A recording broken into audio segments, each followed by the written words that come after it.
Hello. What's up, everybody? Welcome to the Wednesday stream. How's everybody doing? I'm doing good today, Numi. Thank you for asking. I slept a little bit better today because Charlie only woke me up once, which is good. That's above average. It was above average of a night today, I suppose. What's up, everybody? Welcome to the stream.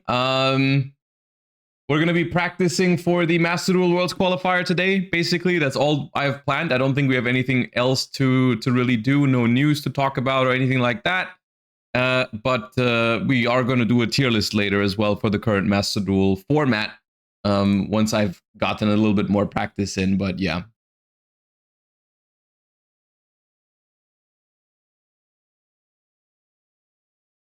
But will you wake up Charlie to get evenly matched? Dude, yesterday I was so tired.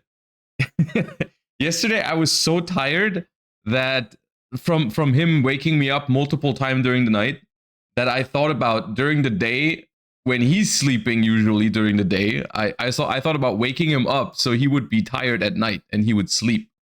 But then I saw him sleeping and he was cute and I couldn't bring myself to do it. But I kind of wanted to, but I didn't do it. He was just like sleeping on the couch and I just couldn't bring myself to do it. So yeah, I couldn't pull through. Oh man. Yeah.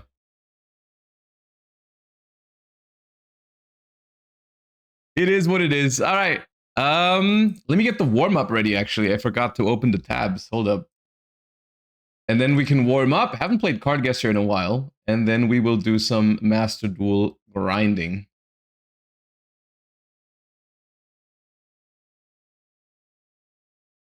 Also, I've been super busy these last couple of days, of course, with the Duel Links qualifier as well. And I've been just in general, it's gonna be a couple of stressful days the next couple of days. So I have decided to take tomorrow off before streaming basically 3 days straight, Friday, Saturday, Sunday. Because I don't know. I kind of like I was gonna stream every day this week to practice for Master Duel, but at the same time, I feel like I do need to take a break before the weekend stream. Otherwise, I'll probably just like not perform well because I'm gonna be too tired. I feel like I just need like 1 day of quiet before the storm. So that's gonna be tomorrow. But today we are gonna practice a little bit more. What are you playing for the WCQ? I actually don't know yet. It's really hard this time because I do think there's a lot of good decks in the format. But I think it will be branded Radiant Typhoon, Draco Tail. There's a lot of options. Or Cool Tune. I thought about it. And we will talk about this later when we do the tier list.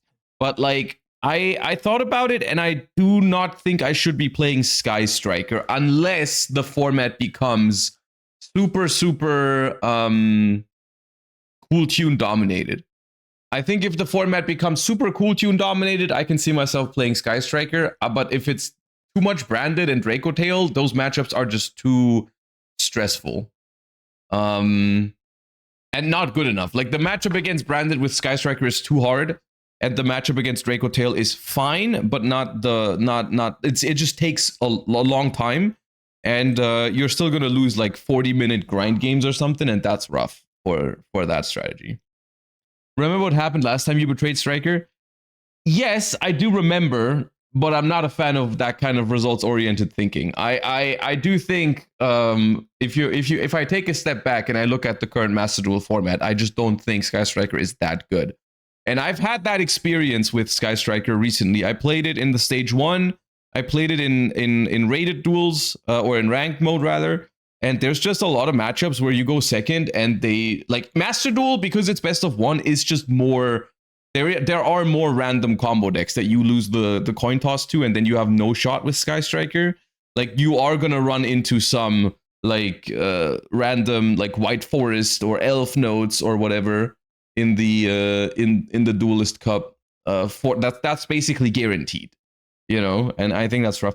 I think okay. So here's the thing. It is a I think it is a matter of this upcoming Worlds qualifier is probably a format where you shouldn't settle for one deck to be played all the way through, because these qualifiers have metagames depending on which ranking you're at.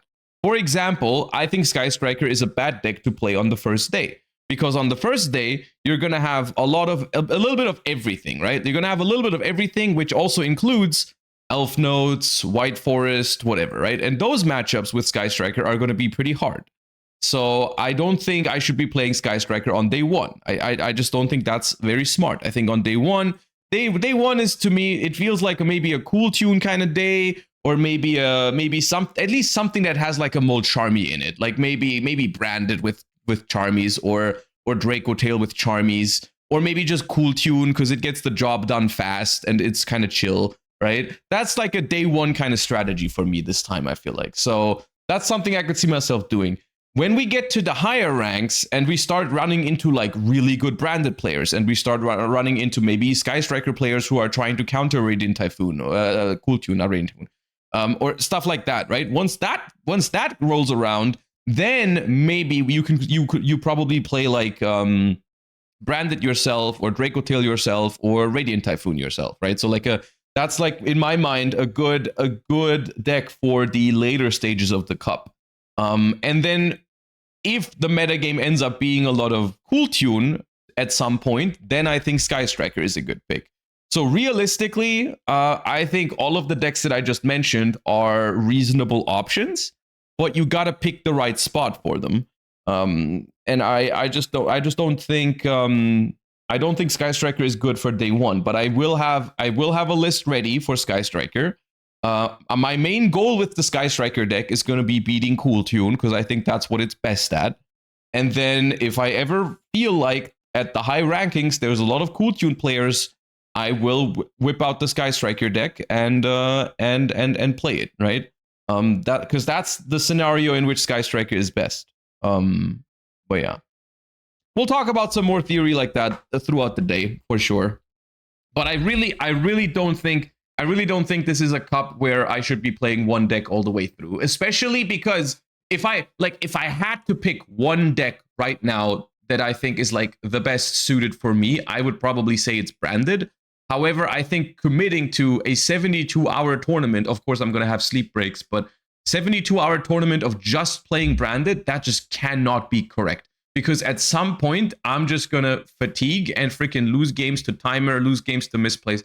Because playing that deck well for 72 hours is very, very difficult. It's very hard. So, yeah. Okay. All right, let's guess some cards. It's been a while since we've played this one, actually. Feel rusty.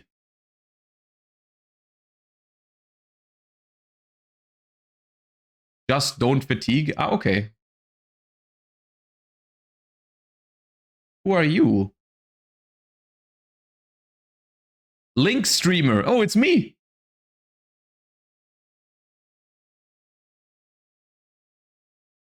Salute.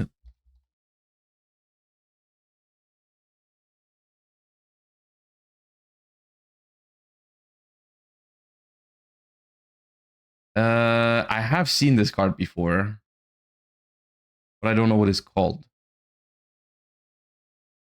Astraltopia. This is a Cloudian.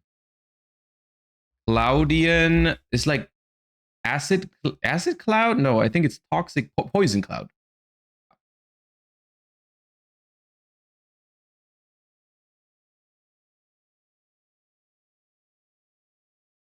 I don't know what this is. Daigusto Emerald over there. And Lavalval Chain. Is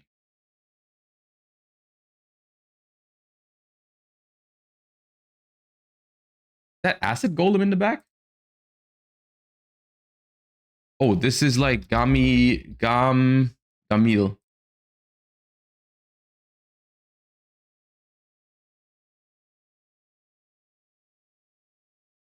That is Cosmojo.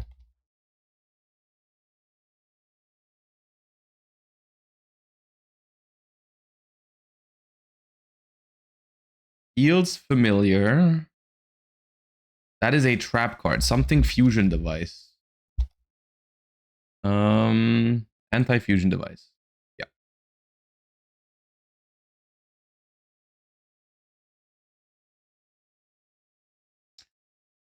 That is a starving venom.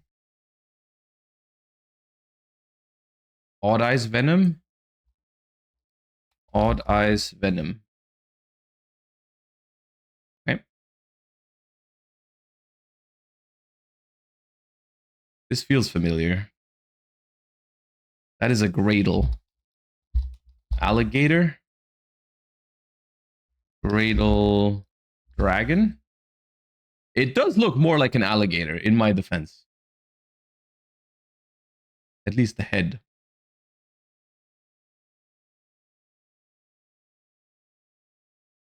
Oh, I know you. This is the dragon thingy. Tragic? Is it?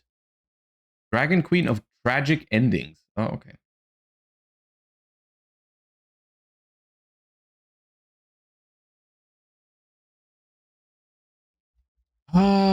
Which one? One of the main deck ones. Sophia.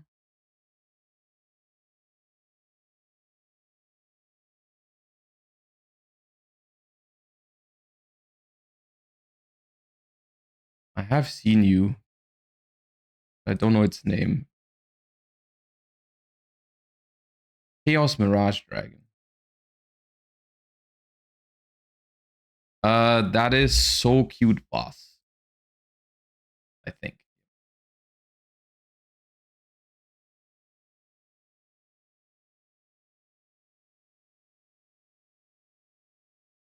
DNA transplant. Nice. It's a 50-50 between that and surgery. I never know which one's which. That is Slacker.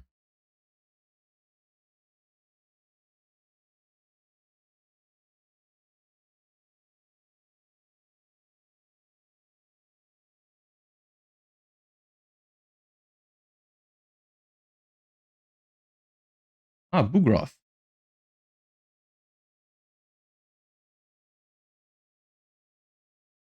Oh, it's a Charmer card, but I don't know its name. Possessed Partnerships.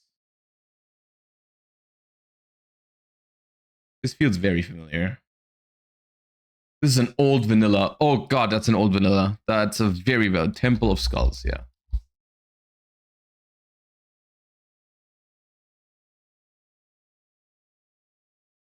That's a spirit. Gotta.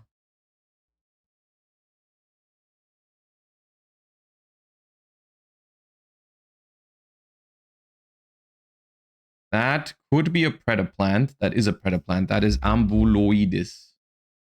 Something like that. Ambulomelides.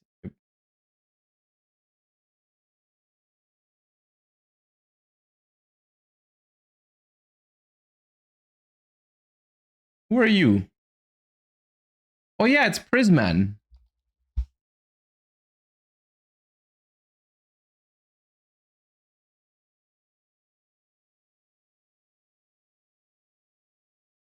That is something Gagaga. I'm skipping that. Gagaga Revenge.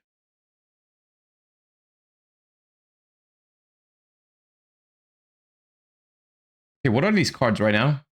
Hello? Can I get real cards? Oh, a Blackwing. Great. Awesome. Good stuff.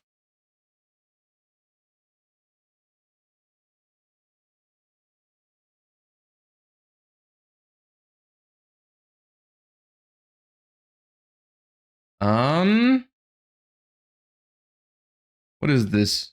Oja. Is this Dimension Explosion? Okay, it's not even an Ojama card. Kalski, thank you for the 41 months. Welcome back. That's a Gusto. There are so many Gustos. Windar.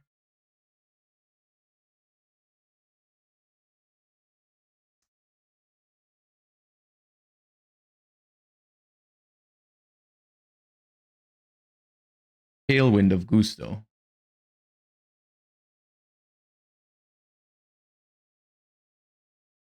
Radiant Mirror Force. Storming.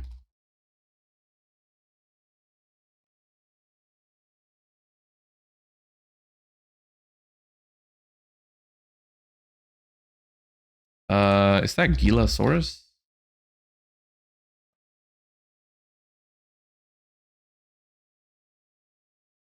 This is old. Dark Energy.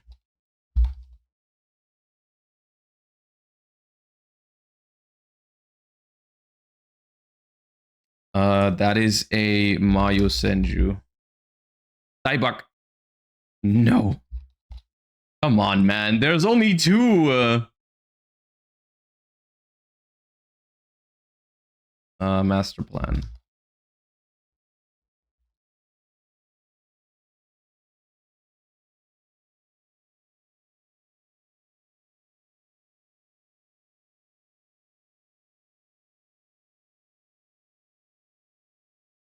It's like Machina or something.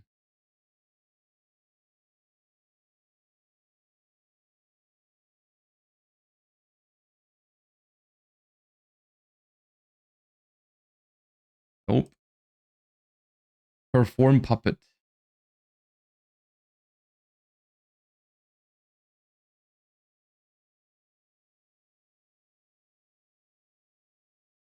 Infernity Dwarf.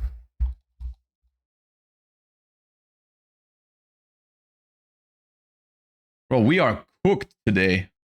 Holy. Lunalight Kaleido Chick? Oh.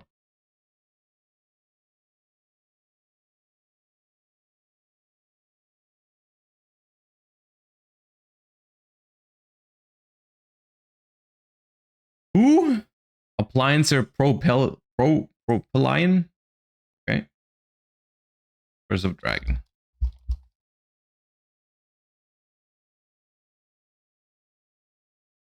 Give me more Ankh cards. Is that Dynamite?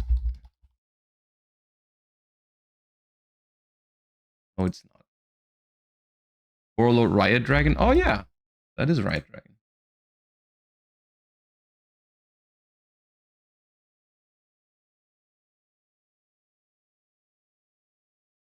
This is Dante Pilgrim. Canoe's app, thank you for the 26 months. We're gonna talk about it a little bit today, but TLDR not yet. But I also don't think it's gonna be one deck that I'm going to be playing for the entirety.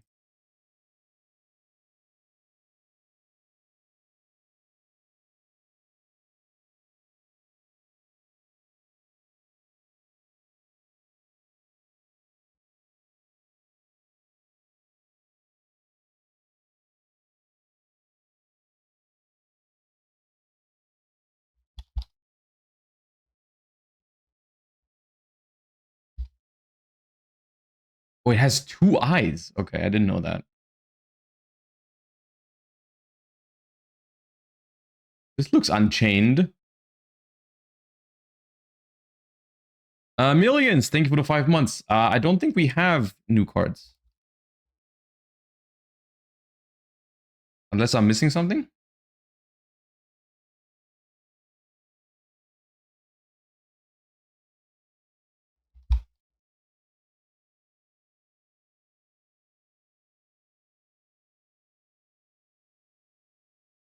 What is this spider? Not Pain Gainer. Dark Spider. Okay.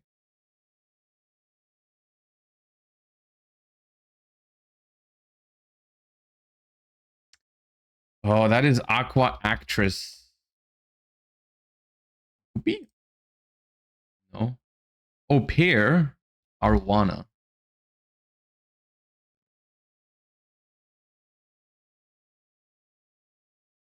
That is Boral Dragon. No, not what is he called? Boral Barrel. My bad.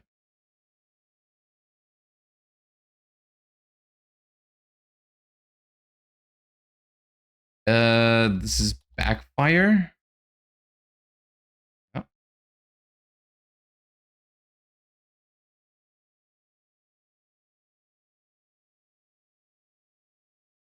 Aroma Jar.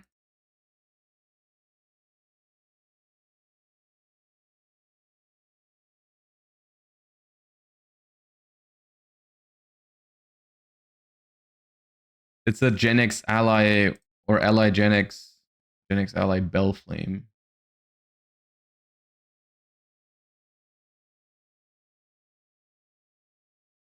Ooh, that's a Jet Warrior. Yeah.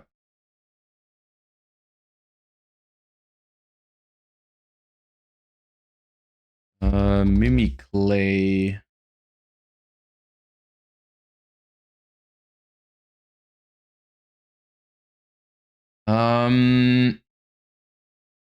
Is it Assault on GHQ? Yeah.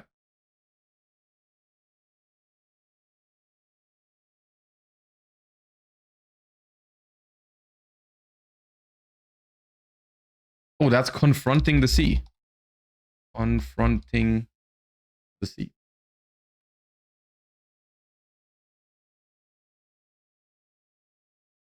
That is Lone Fire.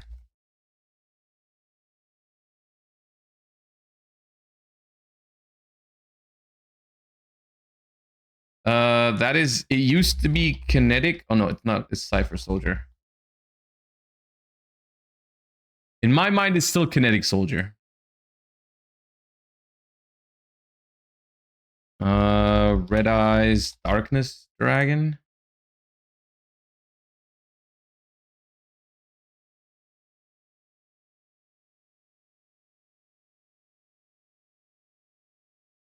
I have seen this, but I don't know what it's called. Varian Untopia.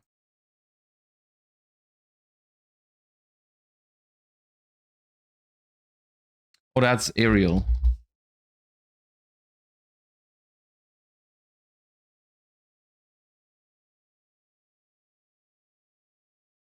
Oh, dude, what is that called? Is the Gen X controller it's like spare Gen X? Gen X spare?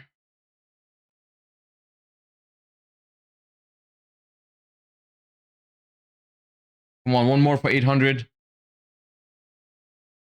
Oh. No, that's not what it was. Ah, okay, well. You know, it felt worse than this, actually. When I was in the middle of it, you guys are going to say washed, and that's okay, because it's not the greatest round, but it wasn't actually that bad. I thought it was going to be worse than that when we started. But yeah, it's washed. Okay, it's washed. Yep. Yeah.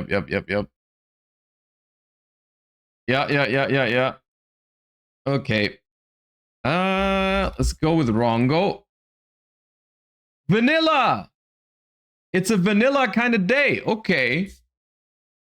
We're looking for an old high-level vanilla with 1500 defense. Not a warrior.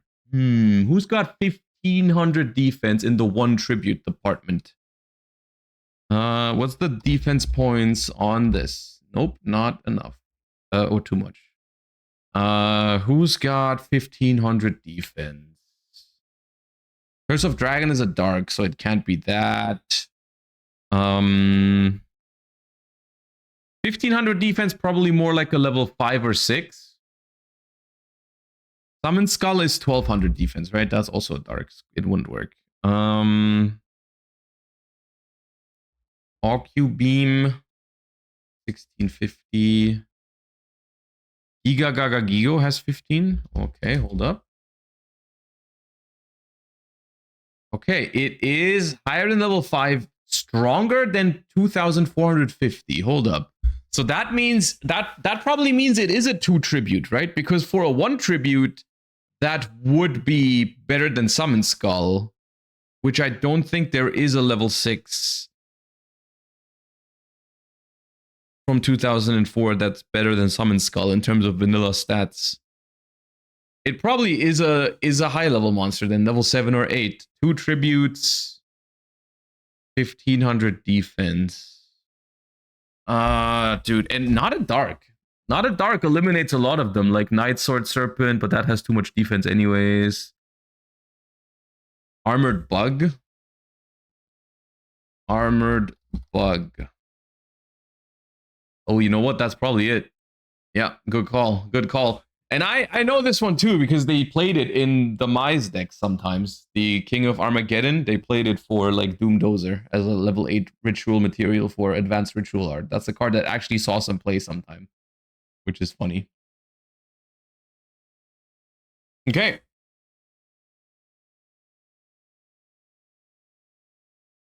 All right.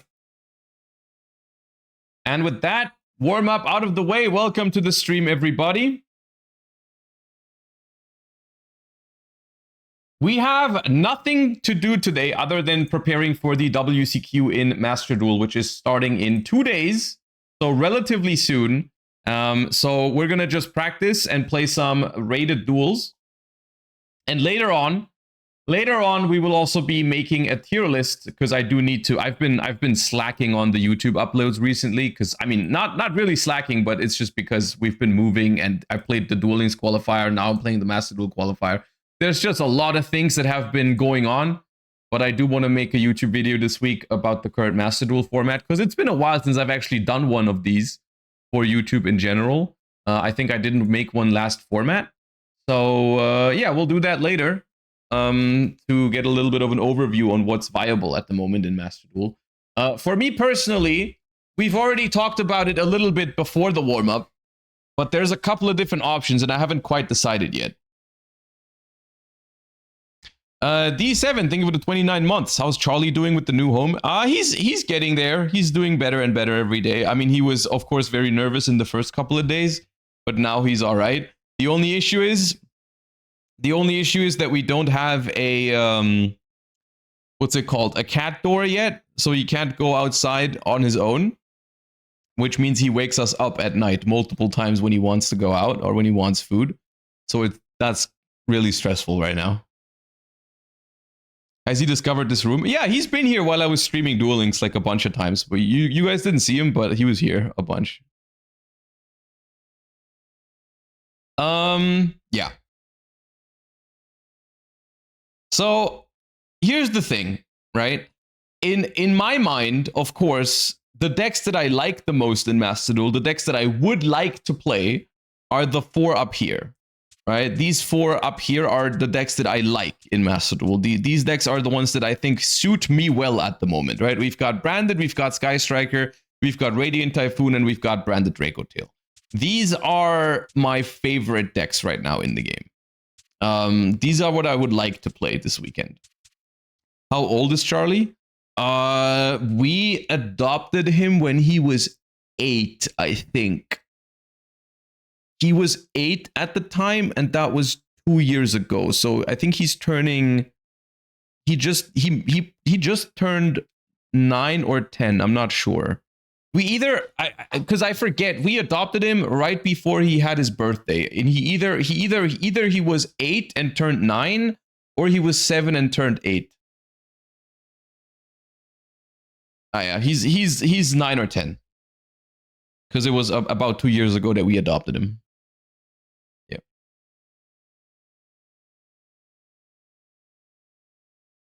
Fathers and not knowing their kids' birthdays. Actually, I do know his birthday. His birthday is the 15th of May.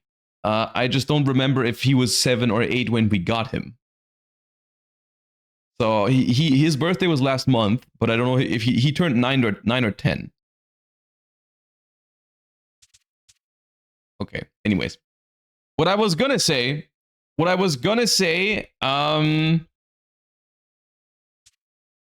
is these 4 decks I think are the decks that suit me the best. Sky Striker, Branded, Radiant Typhoon, Branded Draco Tail.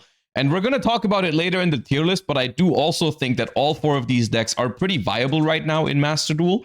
However, I think they all have very specific like matchup spreads that make them good or bad in the Master Duel qualifier, depending on what exactly the metagame is at any given moment. Cool Tune is a good deck, and Cool Tune is also a deck that I'm probably going to play on the weekend, but let me finish. I'm saying, like, these 4 decks are my favorites in Master Duel. Like, these are the decks that I would like to play. Cool Tune is also a really strong deck in Master Duel right now. So what ends up happening, I think, at least for this upcoming Duelist Cup, in the higher ranks, I expect the best decks, or the most popular decks, let's say it like this, to be Branded, Cool Tune, and Branded Draco Tail. At least in theory, I think those 3 are what, like, the majority of top players are on. At least to my knowledge at the moment, I think it's Branded, Cool Tune, and Branded Draco Tail that players are choosing. And I do think that these 3 decks, as a foundation of the format, they kind of create a little bit of a triangle, right? Because in my experience and in my opinion, Branded has a pretty good matchup against Cool Tune, because Branded just outgrinds the shit out of Cool Tune, and Branded like breaks the Cool Tune board with relative ease if you draw cards like Fallen at the Virtuous, Super Poly, Droplet, like these kinds of cards that Branded can play, paired with maybe, like, you also have the option to play Charmies in the deck. You can break a Cool Tune board pretty well with Branded. On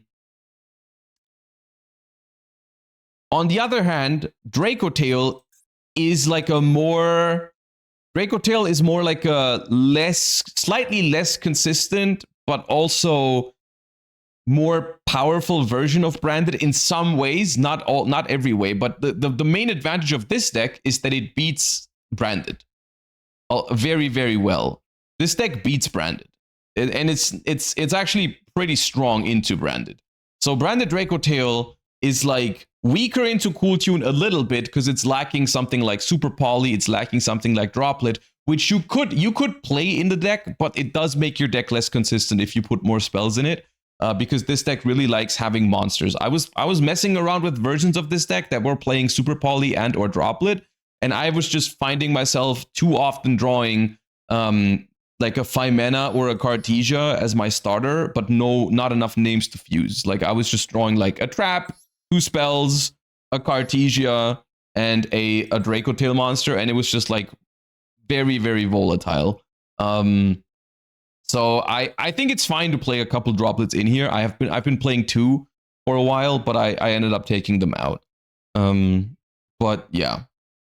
So this deck has a good matchup against Branded. I think the main reason for this is the existence of Draco Tail, Flame, and Sting. Like, you just have Sting, especially. You have a very, very good grind game against Draco Tail with this card, because you can just keep taking their resources, the important resources, out of their graveyard, and I think that's massive for the matchup. For Branded Draco Tail.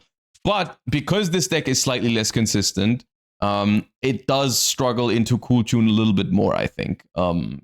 Because Cool Tune just has an easier time hand trapping you if you like, you have less copies of Fallen of the White Dragon in this deck because you don't play Branded in High Spirits, for example, which this is one of the best cards against Cool Tune because it puts a card into the graveyard for cost. So even if they hand trap it, it creates value. Like, you're gonna be trading favorably with their interactions with cards like this one.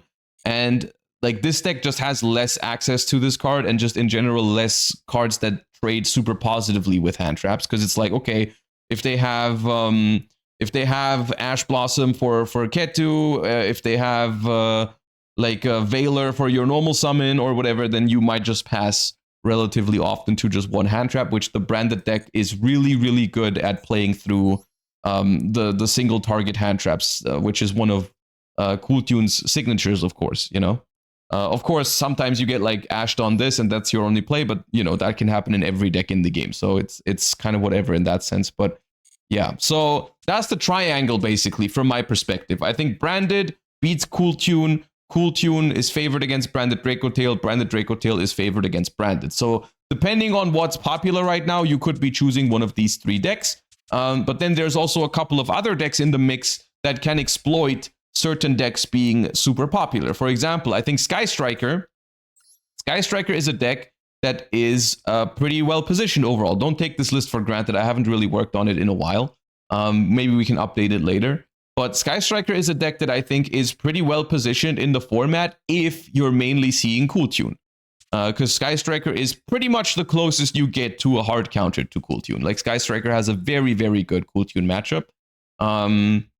So that is that. And I personally think that this deck is relatively scary to play in the early days, in the early stages of the qualifier. I don't think this is a deck you should play, or I will play on day one, unless I just run into only Cool Tunes on day one for some reason. But realistically, this is a deck that you should whip out at some point in like day 3 when the format is full of Cool Tunes.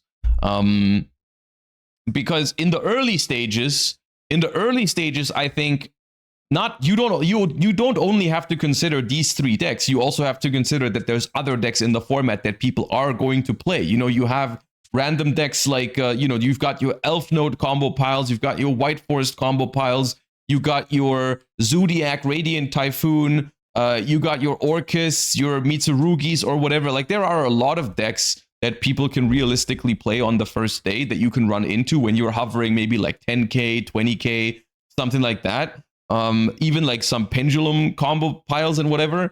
And Sky Striker is really bad against those, because Sky Striker just loses going second against those decks basically every time.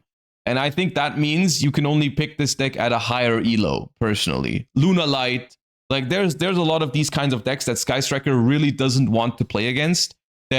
So I think you should be saving, or I will be saving this deck for the later stages, and I'll make a build that's like really, really aimed at Cool Tune. I'll probably even remove like the hand traps from it completely, just because I don't want to play the hand trap minigame against Cool Tune.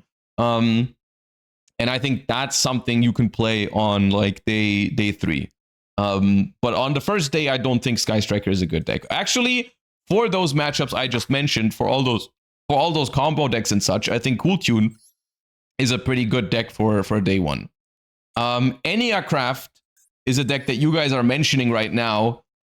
This list should probably have Dimensional Fissure to be more representative. Ignore the extra deck for now. Eniacraft, in my opinion, as a deck, is better than people give it credit for in Master Duel right now. However, I think this deck, unfortunately, at least for my liking, it puts too much agency over how the game goes into your opponent's hand. Because this deck is really good if your opponent doesn't know what these cards do and what to play around. However, if your opponent does know how these cards work, then in a lot of matchups, you are basically very, very reliant on your floodgates to win, which is an unfortunate truth about this deck. Like, if your opponent plays a deck that is bad into Eniacraft or doesn't know what these cards do, then the deck is phenomenal against basically everything. But if your opponent knows what they're doing, then against a lot of the decks in the format, you are reliant on the floodgates, which is unfortunate. Because if your opponent, let's say a good Cool Tune player, should beat Eniacraft basically every time, unless they have Dimensional Fissure or Rivalry of Warlords or whatever else they play.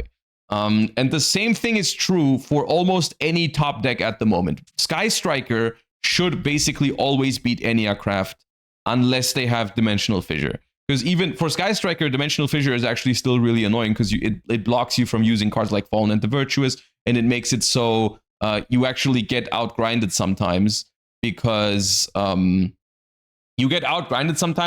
your stuff gets banished. Like your Rays and your Roses and your Link monsters all get banished, which is an actual problem.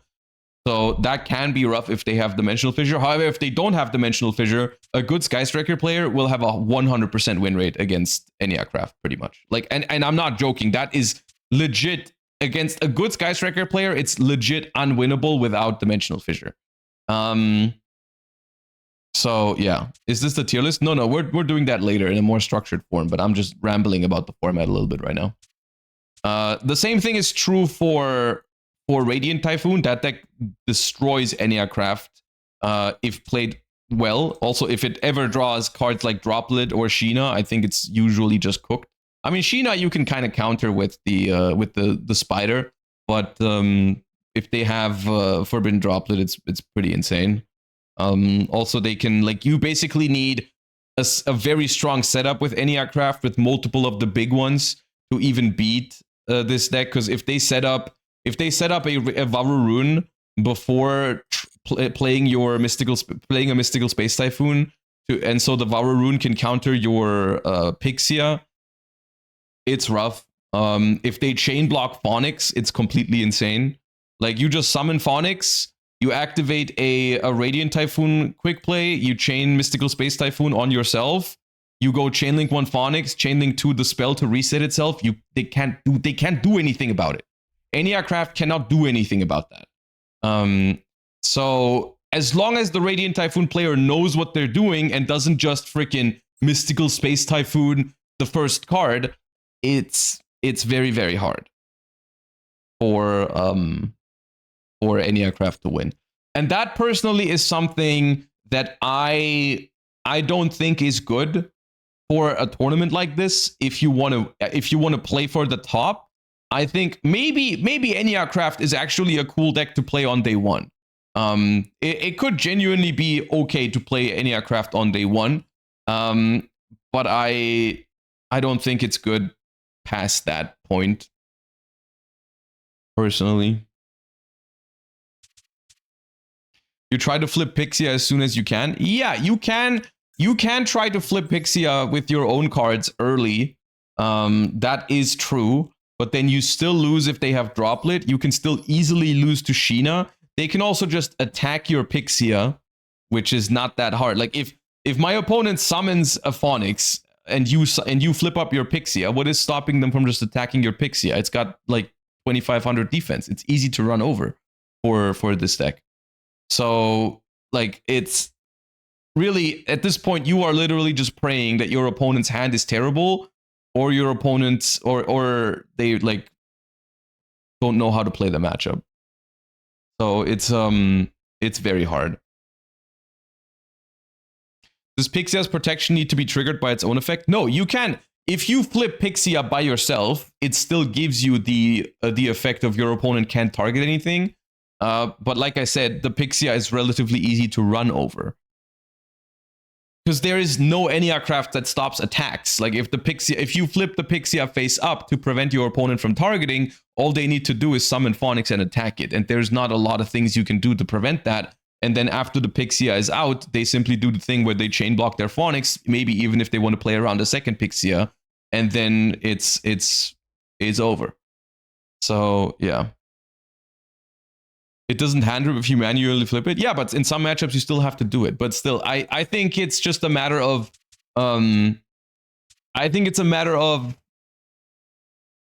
ultimately, a lot of people are not going to know how to play against Eniacraft, which makes it a fine choice. Like, it's not a bad deck in Master Duel right now. It's okay, especially in, like, ranked mode. But I do think at the higher levels of the Duelist Cup, I think you're going to have a very, very hard time, because people are going to know how to beat it. And at that point, if you're sitting across someone who knows how to beat Eniacraft, it's literally draw Dimensional Fissure or bust. It's the same thing with Cool Tune. Like, Cool Tune has a very, very good Eniacraft matchup if people realize it. Because all you really need to do is never go to Chainlink 3 and always put your Mix and Rico on Chainlink 1 and chain block them with Chainlink 2. Like, it is so efficient at outgrinding Eniacraft if you keep up that pattern and always go Chainlink 1 Mix to pop a monster, Chainlink 2 something else, right? Like, you go Rico, and then you Rico plus Rotary into a Track Maker. You simply don't trigger all three. You just go Chainlink 1 Rico, Chainlink 2 Track Maker, which means they cannot interact with the Rico. They have no way to stop the Rico from destroying one of their spell traps. They can chain Alazonia to the Track Maker to search a card and hand flip a card, but realistically, they're not going to keep up with your card advantage at that point, right? So, like, yeah, let's say they chain Alazonia, fine, you pop their field spell or one of the scales. Then you turn the Track Maker into a Zaylin and you bounce one non-target. That already gets rid of 2 cards of their board immediately. You can do the same thing with like Mix plus a level 2 tuner, or Mix plus Rico into like RS or Remix. A Mix plus Rico is not the best way to synchro against Eniacraft, because then you have 2 targeting and destruction effects on the chain at the same time with no way to chain block them. So what you want to do is you always want to make Track Maker with these guys. You always want to go Mix plus a level 2 into Track Maker, or you want to go Mix plus, or you want to go Rico plus level 1 into Track Maker to always go Chainlink 1 Destruction, Chainlink 2 Track Maker. So it's, and that makes it really, really hard to beat Cool Tune with Eniacraft if they play it properly. Like I played against Eniacraft at German Nationals with Cool Tune, and my hands were relatively mediocre both times. I even got shifted in one of the games, and I felt like their opener was pretty good in both games, and I still 2-0'd them relatively easily because they just don't put pressure on you, and you just take away their cards one by one by one. You pop one with Mix, you pop one with Rico, you attack over one, 3 cards are gone. You still have all the card advantage. You have knowledge about their top deck if you resolve Q at some point. Like it's relatively easy. They can manually flip the whale though. Yeah, but like you don't commit much, so you usually always have follow-up. Like when are you manually flipping the whale? If I normal summon Rico and I activate the effect, are you gonna chain your rebirth and flip your whale face up or not? Because if you do, then you're doing it super early. And if you don't, then I can just play with that one Rico without committing much more to the board to force you to do that flip up eventually. Like if you don't flip up the whale immediately, I'll just go Rico add Rotary, make Track Maker, Chainlink 1 Rico, Chainlink 2 Track Maker or Rotary, not both, and then go from there. Rico effect plays into the hand drip though? Yeah, who cares? The hand drip doesn't do anything to me. The hand drip doesn't matter. The hand trip doesn't matter unless you hit like specifically the one card that, like if you go Rico and I search Rotary and you go Alizonia, snipe the Rotary, and that's my only way to play, yeah, it does something. But like realistically at that point, you have at most like 20% to win the game at that point. I know I lost to Pixia a lot. Yeah, but like what I'm saying is if you know how the matchup works, you never trigger the Pixia. The Cool Tune player should never trigger the Pixia. Never. You can only get Pixia'd if your opponent flips it up themselves. As long as you never put Rico and Mix on the highest chain link, you can never trigger Pixia.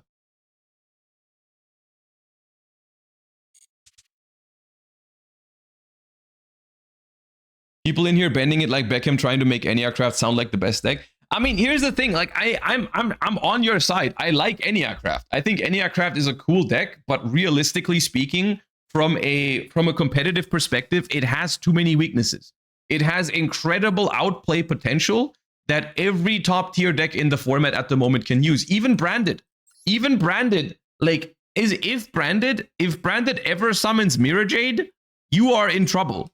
You are in a lot of trouble if Branded ever gets to Mirror Jade with Eniacraft. Because how are you removing that Mirror Jade? How do you deal with any like a chain blocked chaos? How do you out the dragon that devours the dogma? Like if this is probably your best matchup with Eniacraft. But still, I found it hard. Or I played against Eniacraft with this deck a couple of times, and I didn't find it that hard. But this is probably your best matchup.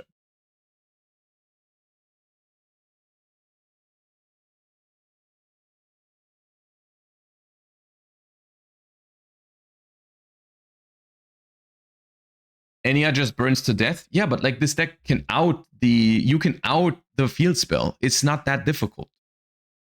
It's not that difficult. All you need to do is make Chaos with a Quem on the board, and then you go Chainlink 1 Chaos, pop 2, Chainlink 2 Quem. And Eniacraft has nothing they can do to that.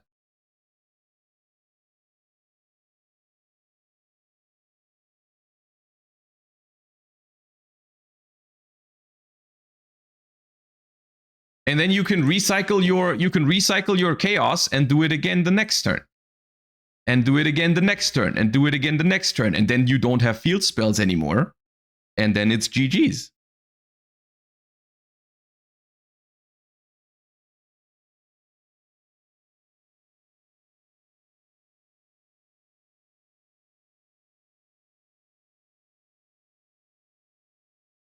What's the best matchup for Eniacraft without floodgates? It probably is branded, because the ways for branded to beat Eniacraft are not very obvious, and they are also not super easy to achieve at all times.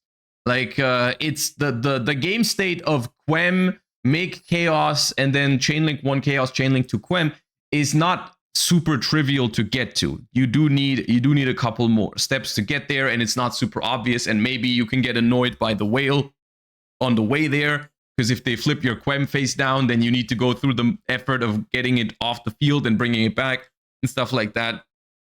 But then there's like so many good cards in Eniacraft again, in branded against Eniacraft as well, right? Like, also, here's the thing: you don't always have the full setup with Eniacraft. Like sometimes, depending on how your searches and how your draws go with the rebirth, you don't always have Pixia, Architail, Spider, Whale, like all of those together, right? Like if you are missing, if you're missing the Pixia, all of a sudden you can lose to a single Fallen and the Virtuous.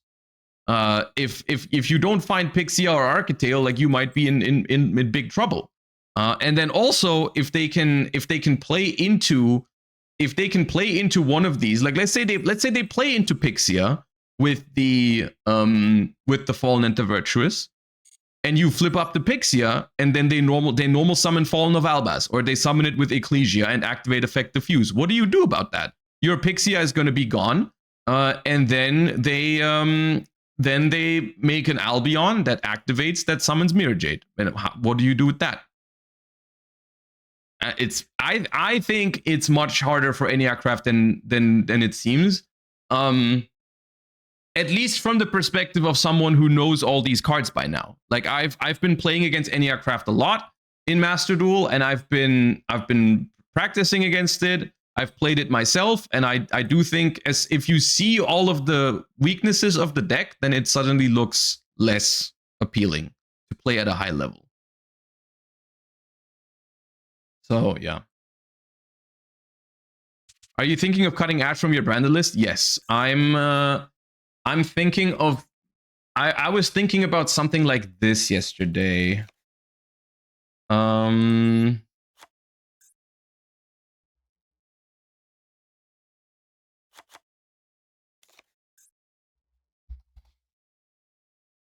was thinking of something like this. This sounded good in my mind. And I was thinking about maybe adding a third vision as well, instead of like the Serenier or something. I'm not sure if the Serenier is needed. Why the Ash cut? Yeah, because Ash is kind of bad right now. Ash is only good for Maxi and Fuwa, and maybe against Dracotail. In other, like it's pretty much a dead card going second otherwise, because most decks will just laugh at it, and it's basically only here to beat Molcharmies and Maxi. But I haven't really had that much of a problem with the Molcharmies and Maxi. AT is still around though. Yeah, Ash is terrible against Cool Tune. What do you mean?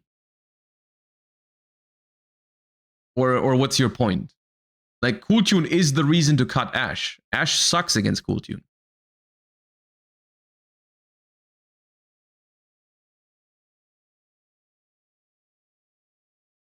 Can't you play Sunset Beat in Eniacraft to make those matchups easier? This Sunset Beat.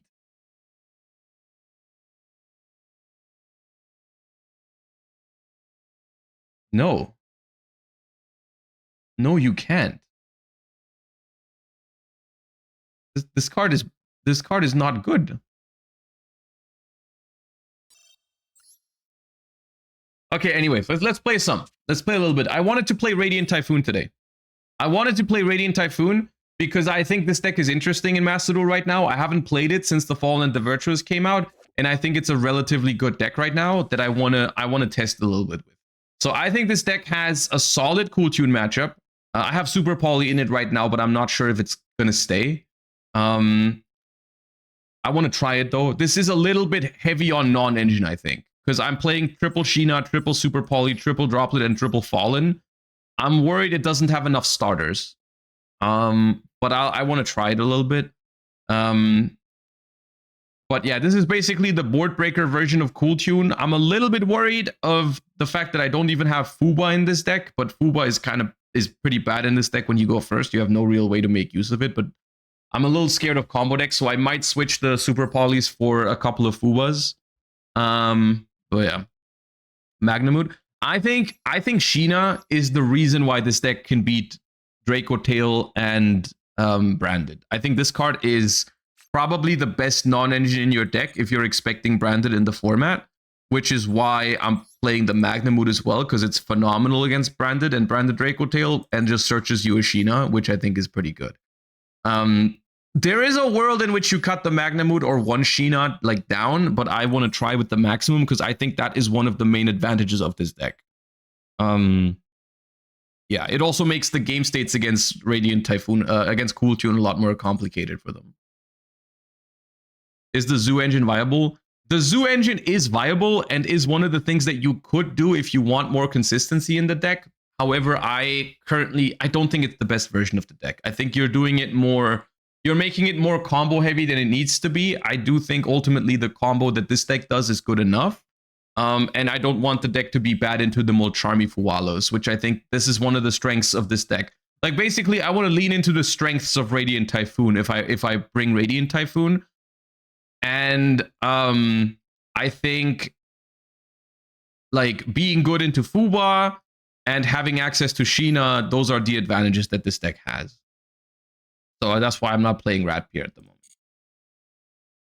And I'm not playing Pot of Extravagance because I hit the Super Poly targets, but we might change on that.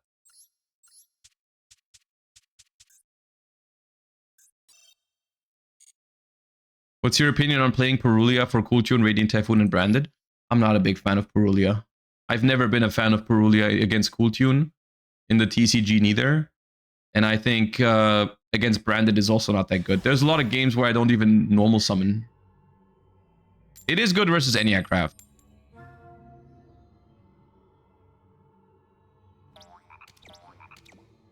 What's your opinion on a double hand loop in Radiant Typhoon? What is the double hand loop? Where's the second one coming from?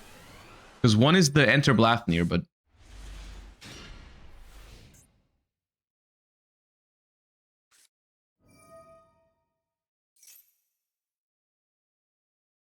two times Enter Blathnir. Okay, where do you get the 2 more level 9s from? Or do you revive it? How do you revive it? With what?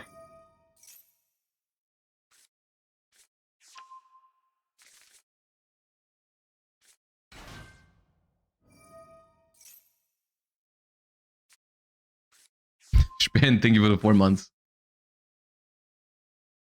Limit Dogma, limit FNV. Dude, I don't know. Branded is weird. I don't know how they want to hit it, really. Because I think limiting FNV, they could do that. I don't want them to do that, though. I would like them to hit Branded in another way.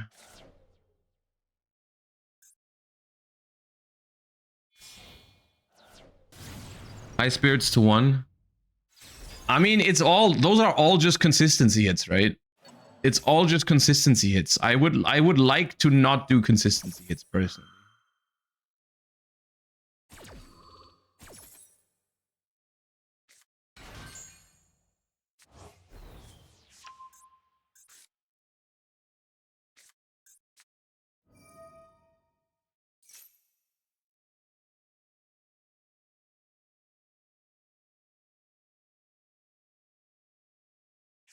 Albion to 0 is the only good hit.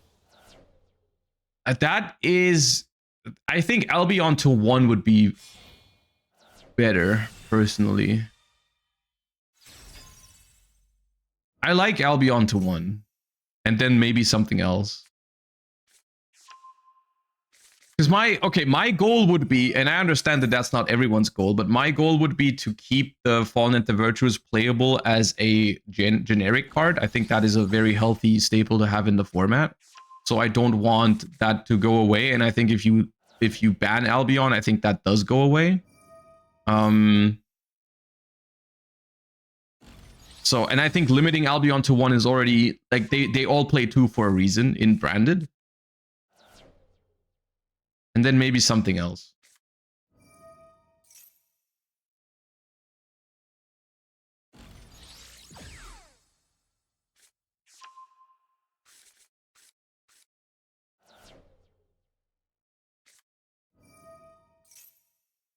Well, this opener is pretty good.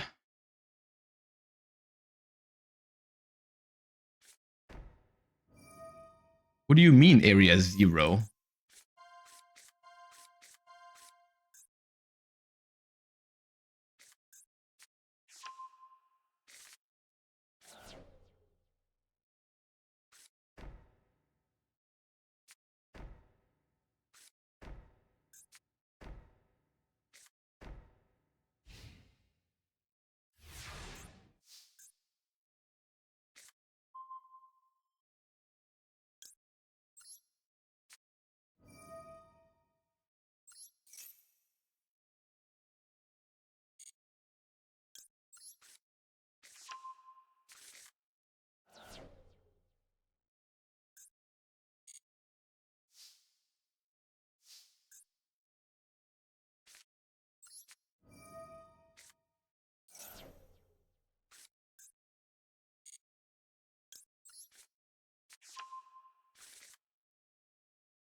This hand is pretty bad.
The reason for Dragon that devours the Dogma over a second Albion is super poly.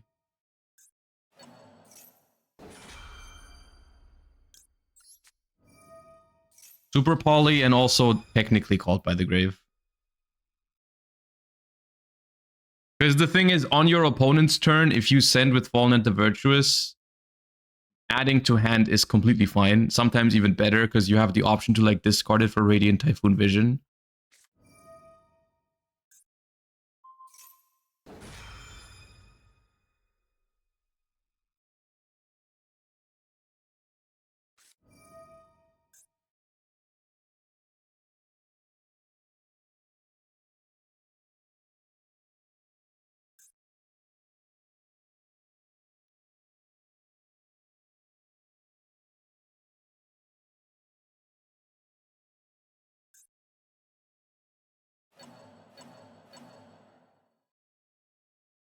They shouldn't be chaining all these. I mean, the anchor and the shark cannon are understandable. Shark cannon isn't great in this matchup. It can be, but like getting rid of the Albion is okay. Anchor to take my body is understandable. The Lemnis Gate, if they just care about the recycling, I guess. I don't know why they anchored and Lemnis Gated though. That's weird.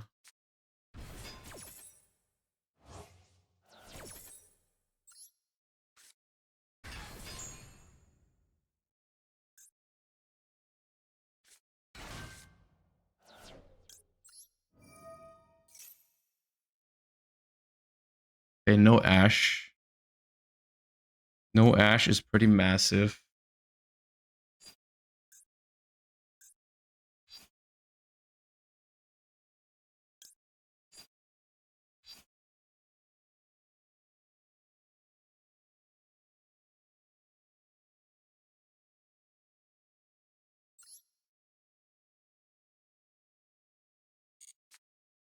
Oh, dude, I'm so stupid. I thought I could go back. Okay, I lose.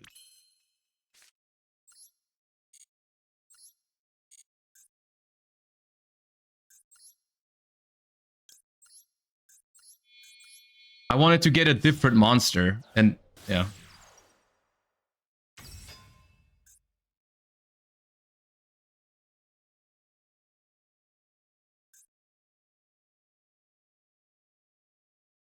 I didn't know you couldn't change anymore.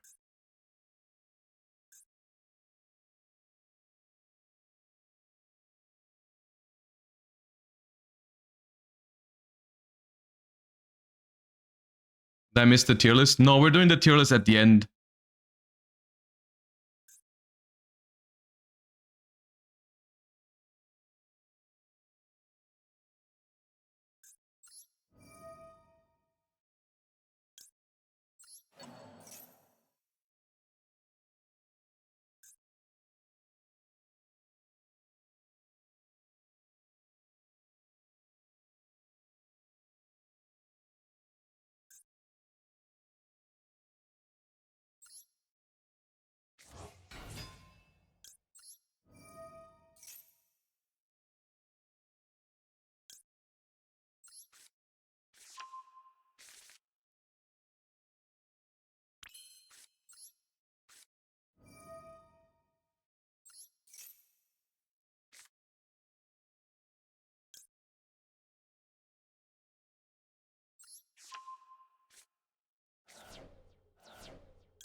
What are the odds he's running 2 rows? Very small. Because he's playing Radiant Typhoon, so probably no desires.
Yeah, they also have 2 droplets. I know they have droplet. Droplet was probably the last set. Because they're not worried about getting their rows into the grave, so I think they have a droplet.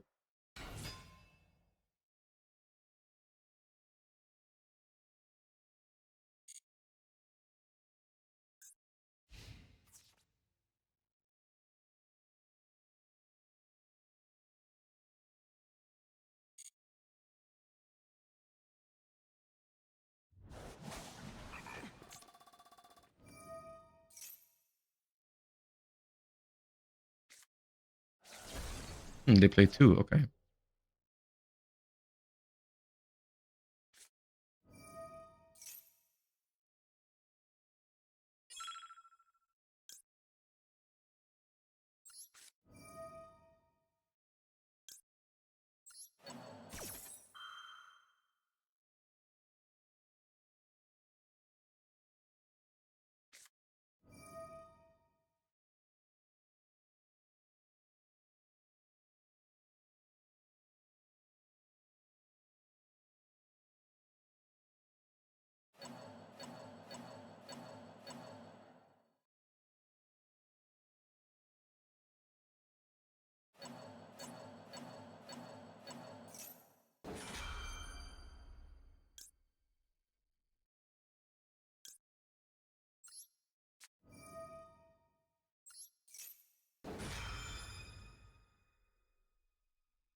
Oh, that's nasty. That is really nasty. Yeah, that's game even.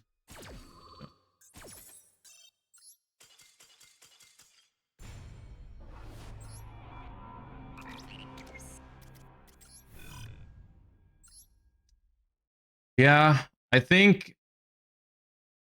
I mean, my MST isn't a negate anyways, no matter what I do. But I think maybe putting the Rose in the spell trap zone wasn't necessary. I was thrown off by them playing 2 though in the Radiant Typhoon build. I didn't expect that.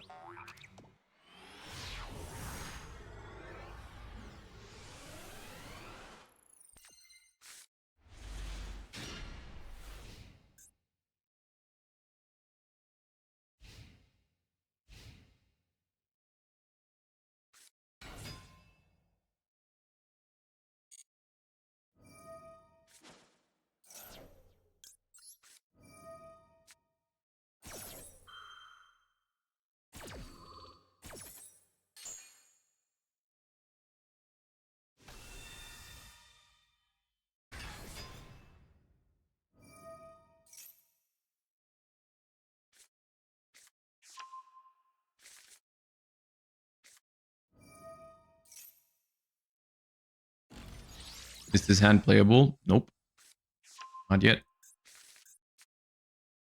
I think Maxi actually hurts my chances in this game because they probably would activate a quick play spell if I didn't Maxi them.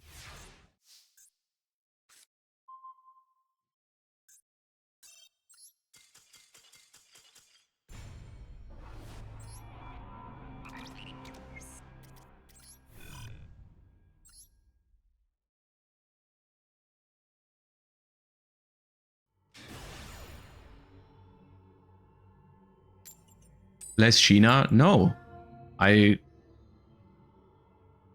You guys don't understand how this game works. You see one game where I break on 2 Sheenas and you're like, that card needs to go, when it's the reason the deck is good.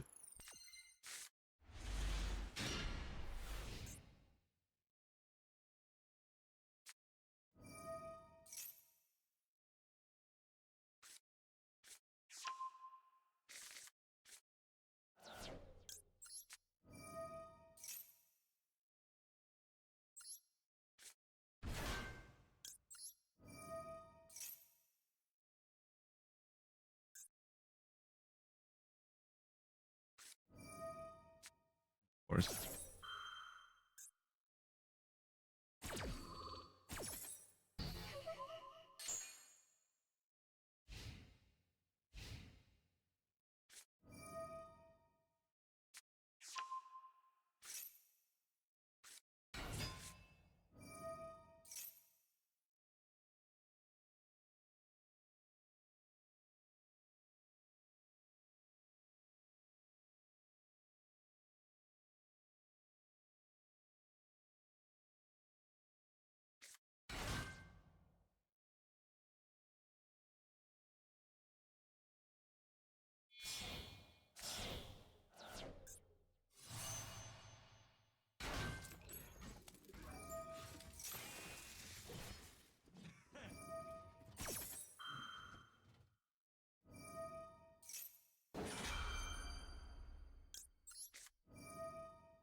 You think there's a mental fatigue element to playing a deck like Radiant Typhoon with low hand trap count? Yeah, absolutely. It is something I'm worried about.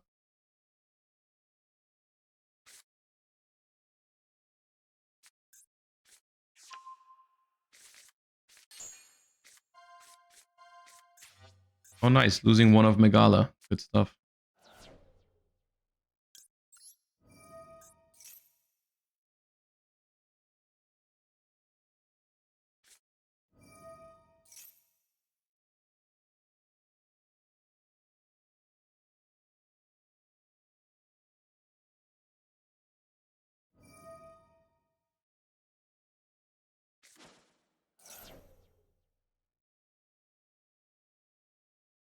Earlier, you were talking about how Enneacraft is basically all weaknesses. Do you ever wonder why all the power budget went into Cool Tune while Hacker Hands and Enneacraft are literal Edison decks?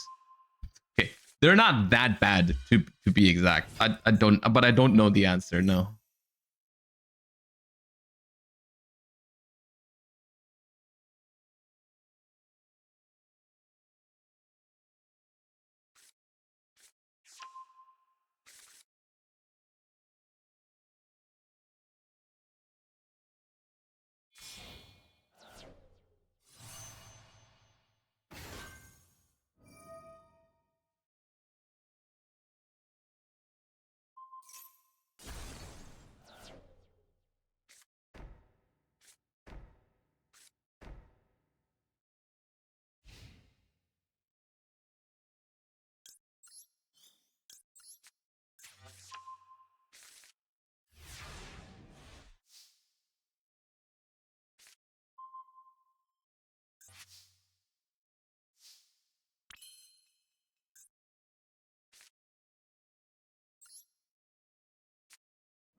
Will you be sad when you decraft your Royal Maxi? No. I'm not gonna decraft it even if they ban it. I didn't decraft. I have two. I didn't decraft the other one.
Is Vanquish Soul K9 not a consideration for you for the second stage? No, you need to win to qualify.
What the fuck are these games? Hey, this is my first time going first today. Let me be.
Oh, I drew Mandate again. Yeah, I'll probably get Vision then.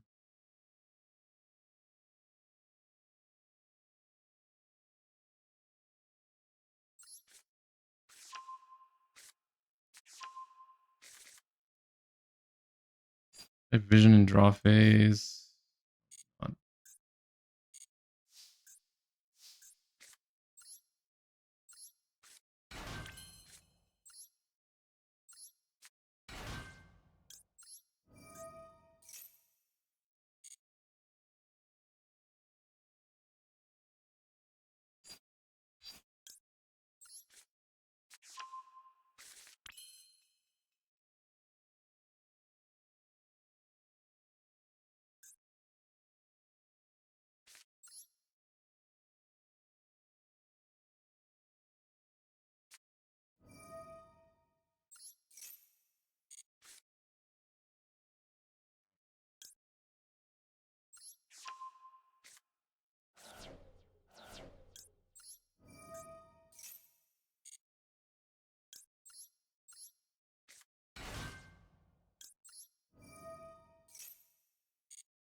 How do I convince Josh to get on Radpier? I played the version last week. I just don't think it's better. I don't think it's bad. I just don't think it's better.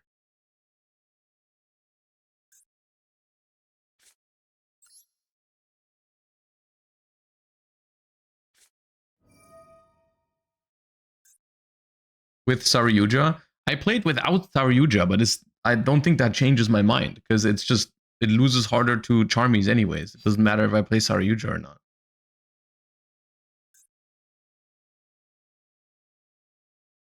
Do I really want to end on just one MST here?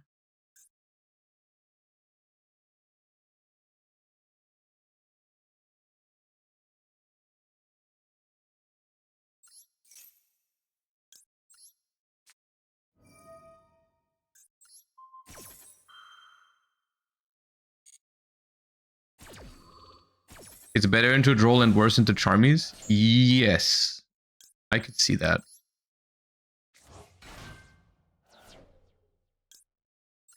But I do think it's probably more important for this upcoming WCQ to be better into Charmies, because realistically, people shouldn't be playing Droll as much.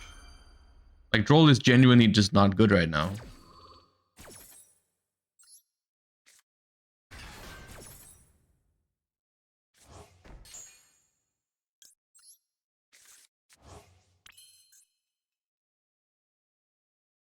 Oh, I forgot to activate Fallen. Now I have no Space Typhoon engrave because I do want to draw a card. You're not going to stop me from drawing a card.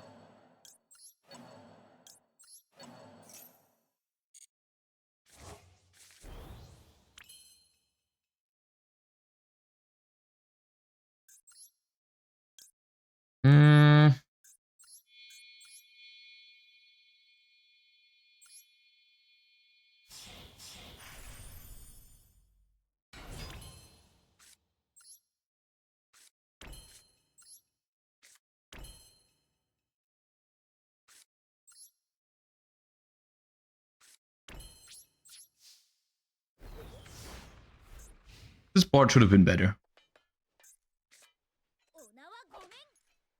I feel like this board needed to be better.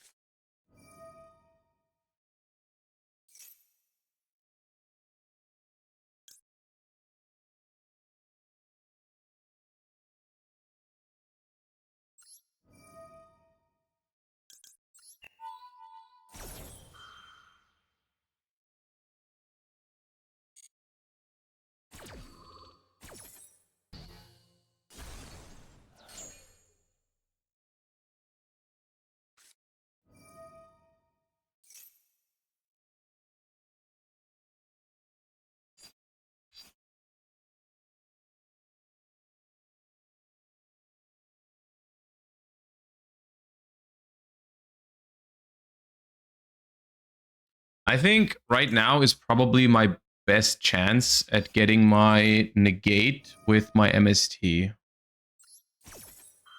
Because realistically, they are only more likely to get good counter traps.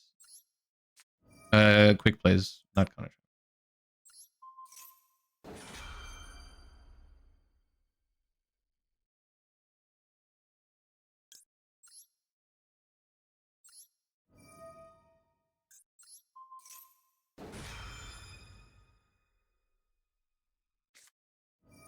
I mean, I'm never getting this, no matter what.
Why do we not chain? Because then they just chain the second Space Typhoon and destroy my trap. If I don't chain, now this one checks the second MST in hand and I get to keep it.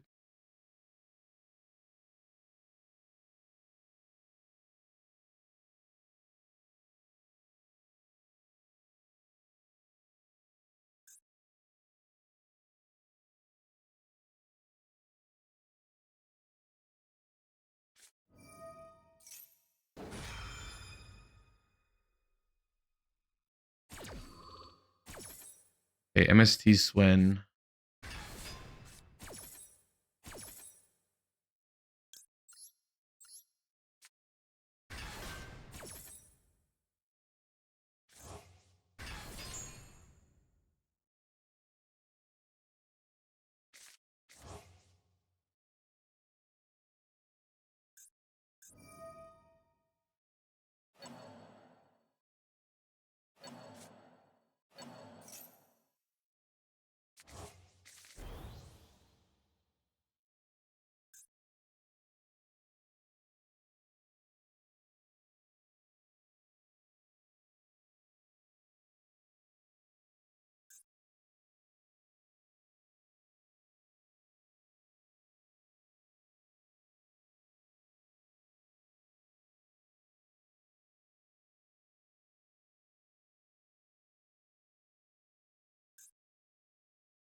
Dude.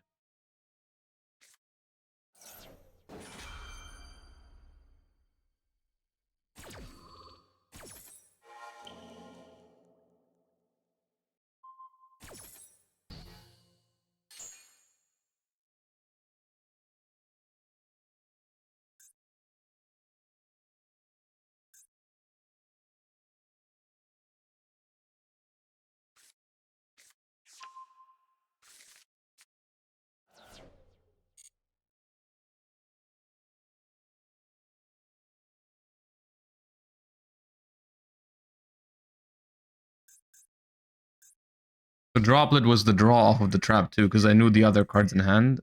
That's kind of annoying.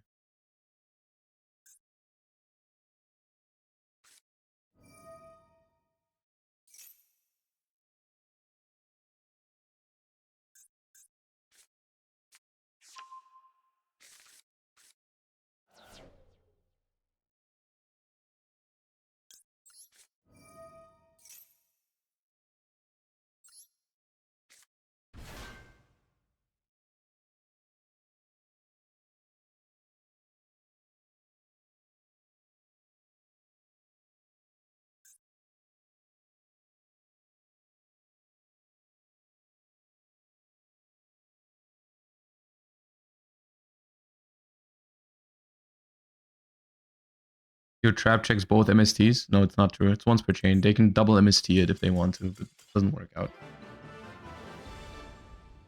Ugh. That was a good hand for going second, man. I think it was probably my fault because my turn one should have been better. My turn one should have been better. Even with their hands, even with how strong their hand was, I probably should not have lost to it. Or almost. It's been a while since I've played Radiant Typhoon. This deck's fun.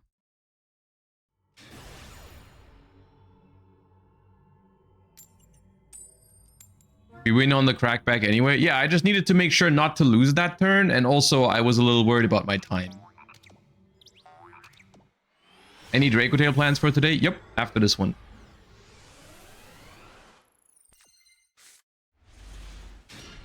Dude, I hope that one chatter from earlier isn't here anymore who said cut Sheena after I lost the game where I bricked on double Sheena. I hope they're not here anymore. No narcs. Yeah, dude, I'm not.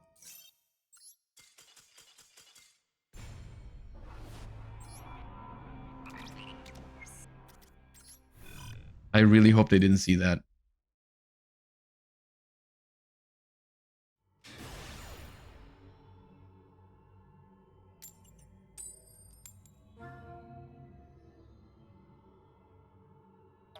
Rishina plus Magna might not be a chief. Oh, see, that's a different one, but it's the same level of critical thinking skills.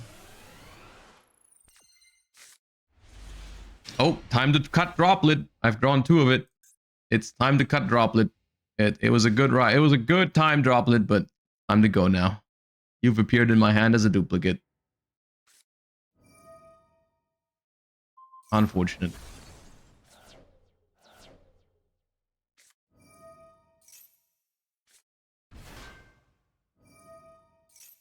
Yeah, let's play Highlander in the second stage, so this can never happen.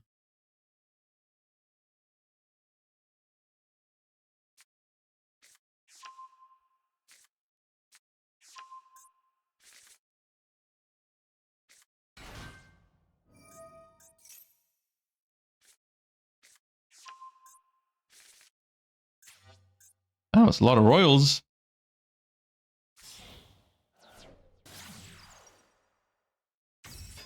Radiant Typhoon is kind of a good deck to royal because most of them are supers. With supers, it's kind of possible. You don't really have to whale for supers. You have to royaling ultra rares is crazy, but supers is possible.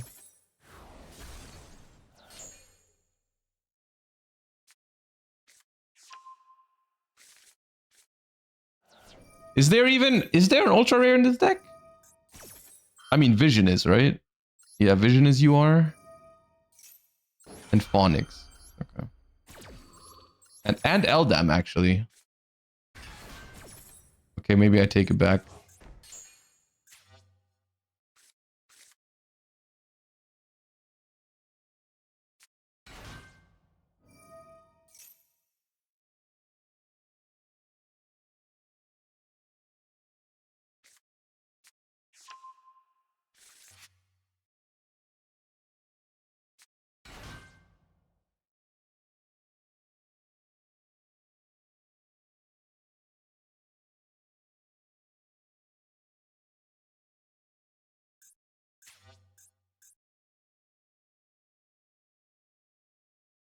Crazy how many mirrors you queued into today. It's a popular deck, like relatively popular.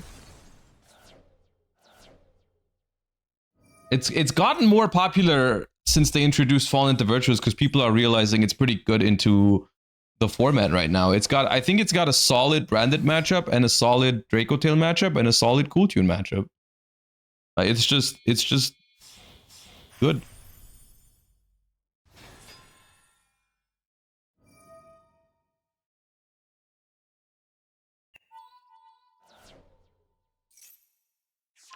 Ah, never mind. Droplets back on the menu. We can play 3 still.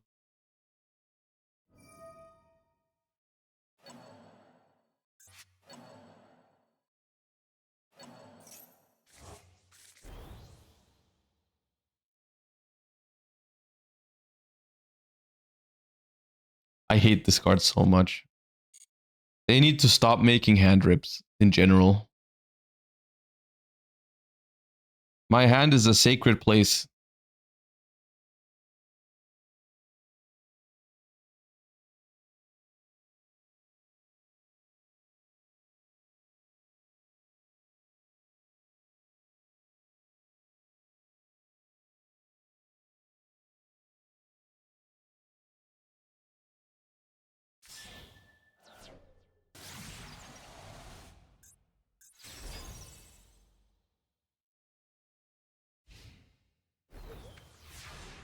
All that just so you could hand rip? Really?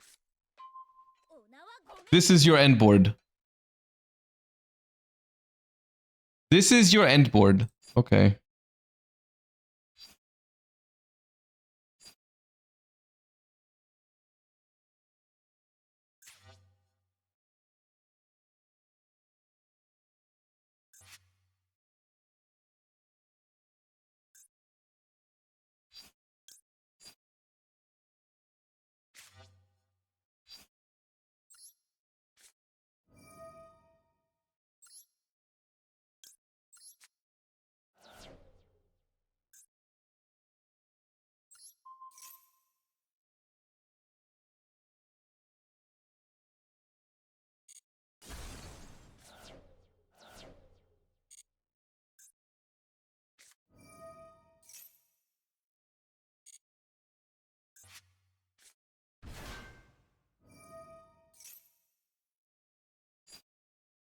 I think I can let him add. I don't think it changes much.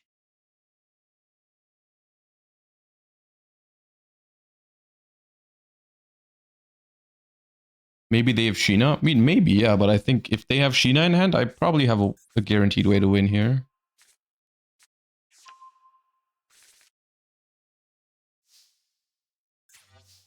Base Typhoon, Ascendance.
New card, no translation yet? Okay, I'll wait. Let me know when it's translated.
I'm not going to end on an MST here, but I think getting rid of both of these into the deck is pretty valuable. If anything else.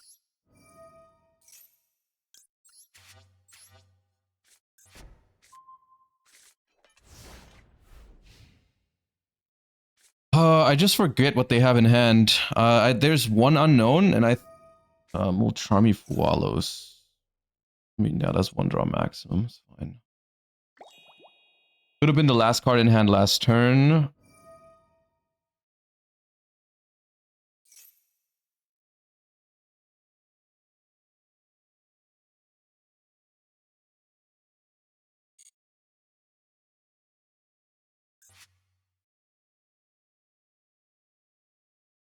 New card's insane. Okay, we'll look at it in a second.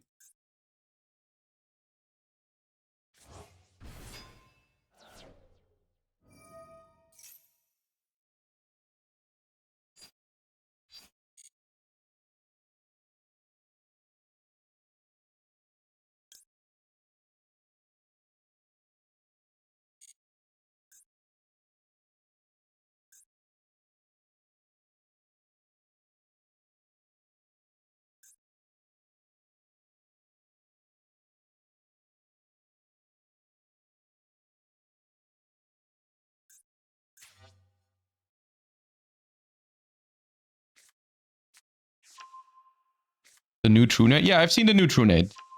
The reaction to the new TrueNet is up on the Plus channel. You can go !YouTube if you haven't seen it.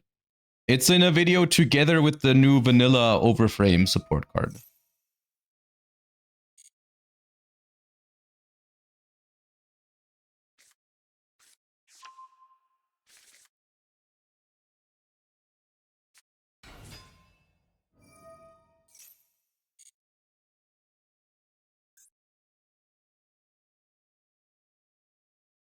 I'm not playing Zodiacs in this one, no.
Okay. Is the new card translated yet? I don't see a new post on yugioh. Not up on it yet. On Reddit. Okay, link me. If it's translated, then we can take a look at it anyways.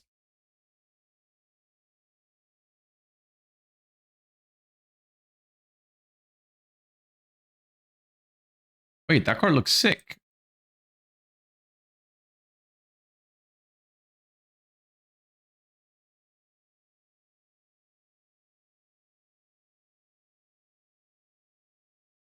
That card looks crazy. It does look like Toon support though, which is a little scary. I'm already scared of the Toon deck a little bit.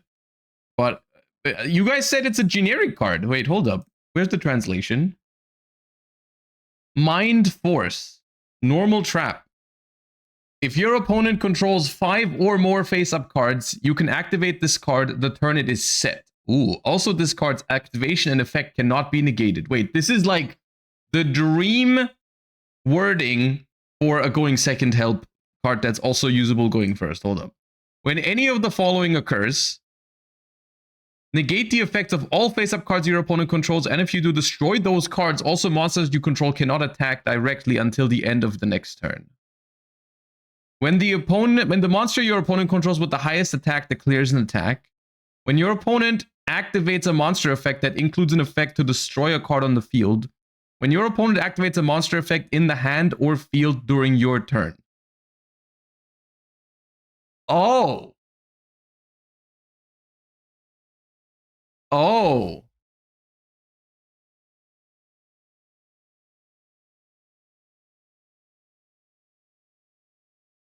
So what you're saying is, oh, this card is interesting. Oh, this card is interesting. There's so many layers to this card.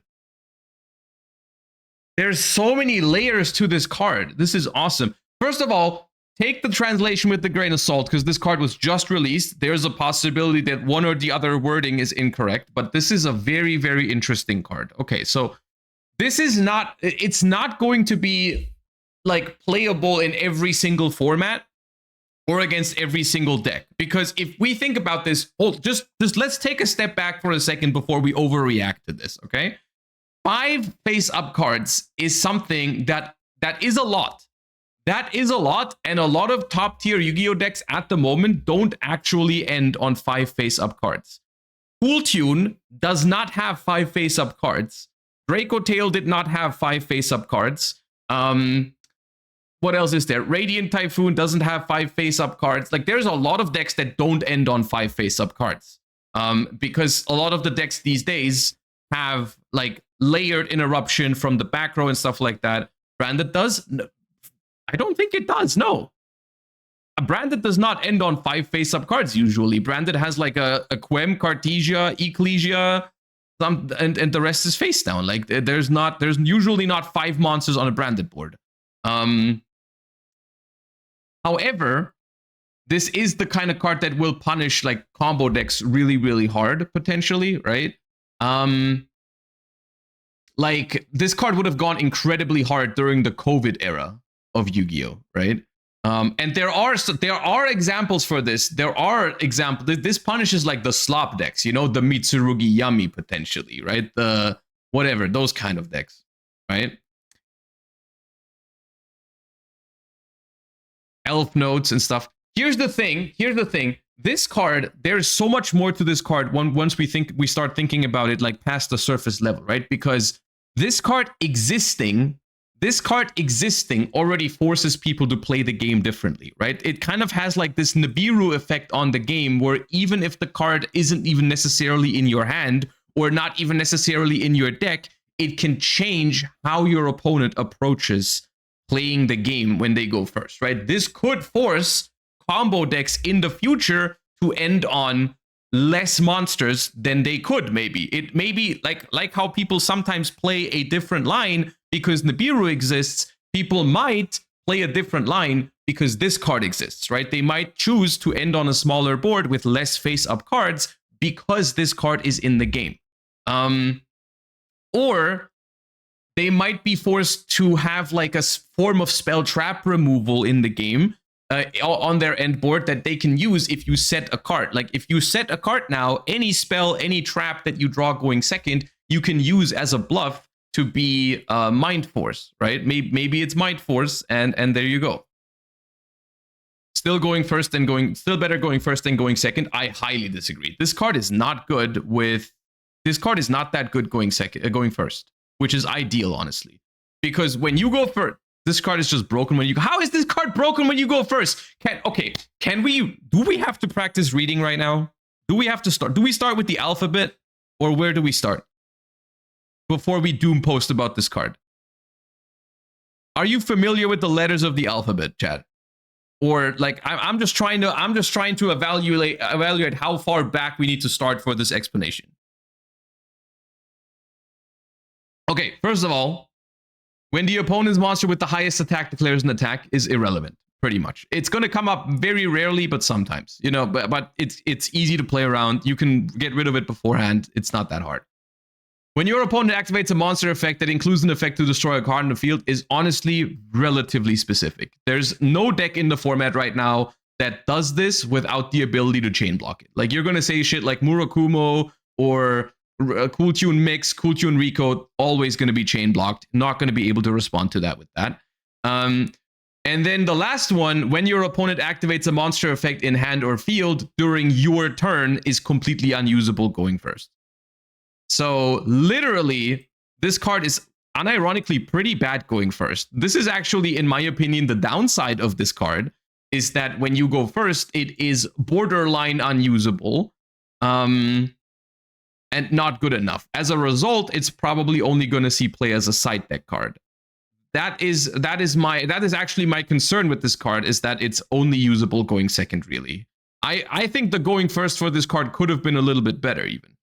Because I really like when these cards are main deckable and not just side deck cards only. But that's fine. It's not like a huge complaint, but it would have been cooler if it was main deckable to actually, because this way, essentially, if this card is a side deck only card, the combo decks can still go crazy in game one because no one is expecting this card in the main deck.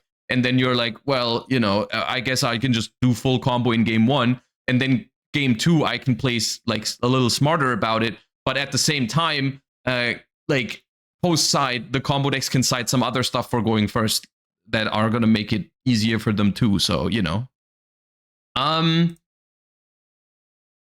So for going second, I think this card actually is a wonderful introduction into the game, because as opposed to some other board breakers or other non-engine cards, this card is gonna have impact on the game when you don't even have it. And I think that is good.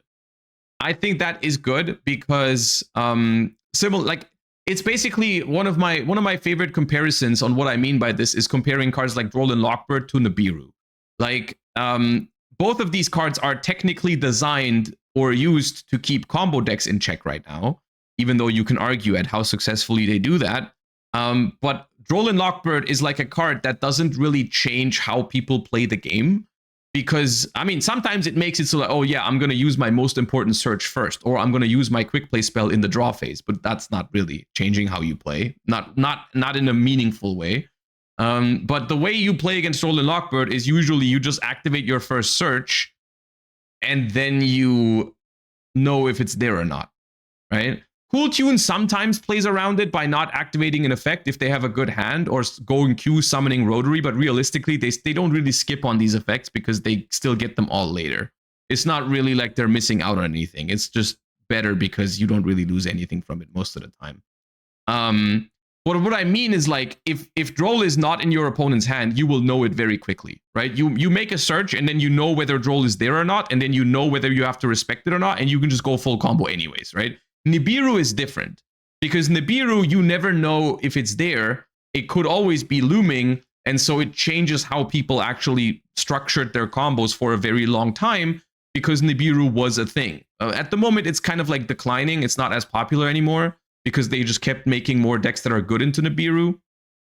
But the you get what I'm saying, right? There's a mind game happening with Nibiru, which this card also plays into, right? And the fact that this is a trap card board breaker makes it even more bluffable because you can just start going second. Let's just say I'm going second and my opponent has a big board and I have a card in hand that would lose if it gets negated. Like if I have one starter, if it gets negated, I lose the game. So what I can do is I can bluff set anything from my hand face down before activating my starter. Now my opponent has to consider, what if they have Mind Force?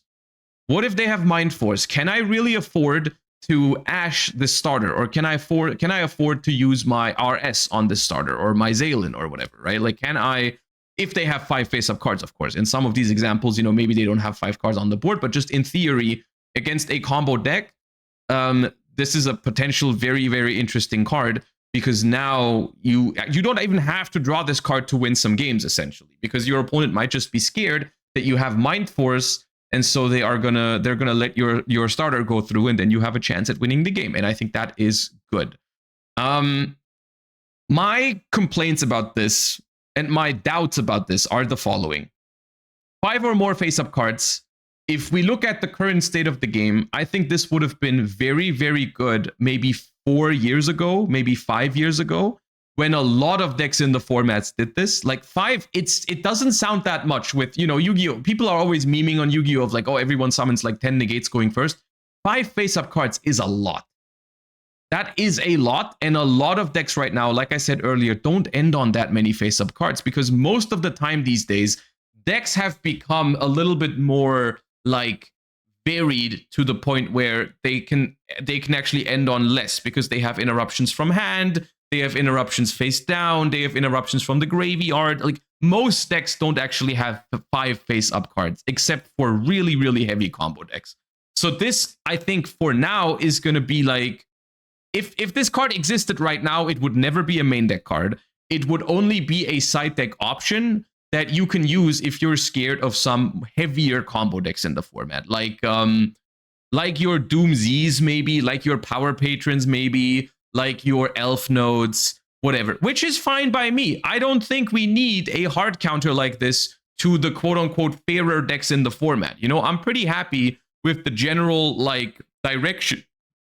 directions of a lot of the archetypes in the game right now that are like mid-rangey, right? Like, I think having another card, this is kind of like a Dark Ruler No More, but upgraded, right? This is like an upgraded Dark Ruler No More for more modern standards. Like, this is a card that's actually meant to counter combo decks, and it only counters combo decks, right? It doesn't counter mid-range. It doesn't counter, you know, the decks that don't spam the board.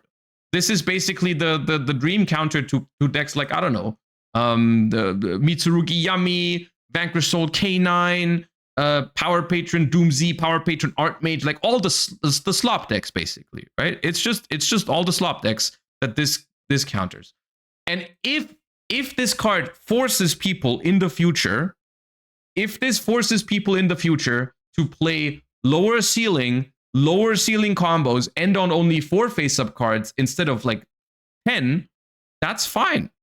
I think that's fine. I think if you were facing off against Elf Notes, and instead of making the full board, they end on 4 cards, like 4 face-up cards only, that's a win already. Because that's gonna make the card, you know, that's gonna make the card pretty good and impactful on the game if it sees play. Right? Well, it's going to be format dependent. In some formats, it's going to be good. In some formats, it's not going to be. But ultimately, I think this is a very, very interesting design. I would go out on a limb here and say they could have made it better to make sure it sees play. Because this is the type of card. Trust me, this is the type of card that if it sees play, it's good for the game. This card is good for the game if it sees play from my perspective, because this punishes combo decks heavy, very, very heavily. This card is so bad into Cool Tune, I think you have to wait until later to play it. I mean, all that means is that you're not going to main deck it, because it's not good against some decks in the format. This card sucks against Cool Tune, it sucks against Branded, it sucks against Sky Striker. Like, it's just not a good card in the main deck. But realistically, the way this card is worded, it would never have been a main deck card, because it's so bad going first.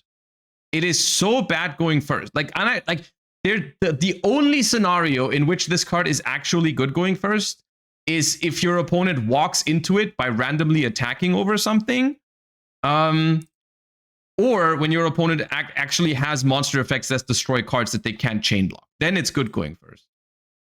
If this resolves versus a combo deck, you just auto win. No, yeah, good. That's good. I mean, I'm fine with that. I think combo decks are like modern era combo decks are the worst thing about modern Yu-Gi-Oh. That's my opinion. I know that I'm not alone with this, but I'm also not everyone agrees with me on that. But I personally think that the all-out combo decks are the worst thing about modern Yu-Gi-Oh. That is how I feel about it. And I also think it's a very weak argument to say like, oh, the combo decks are auto losing when literally, like, who in their right mind feels bad with a combo player auto losing the game when all they're trying to do is auto win the game going first? Like, come on, dude. Like, what are we talking about here? Are we saying that auto winning is bad? Sure, then get rid of all of these combo decks first.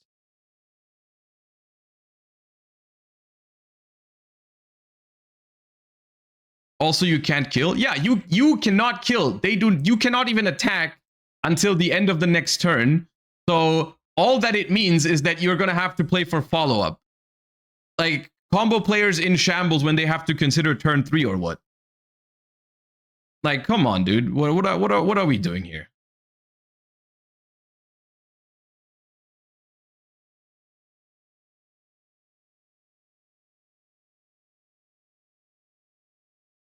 Oh, this card is cool. I like it.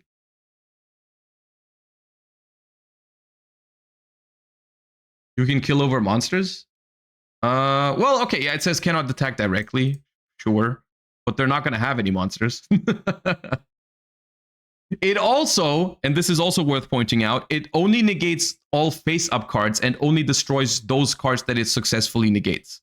It does not destroy the cards it doesn't negate. So you're keeping face downs, you're keeping your non-engine, we're not destroying unaffected cards. You know, there are downsides here if the translation is correct. So yeah. Also, it says this card's activation and effect cannot be negated. It does not say that it can't be responded to. So you can still do things like tag out with SP Little Knight. You can still do things like IP Masquerena, link into something that then cannot be destroyed. You can respond to it. You just can't negate it.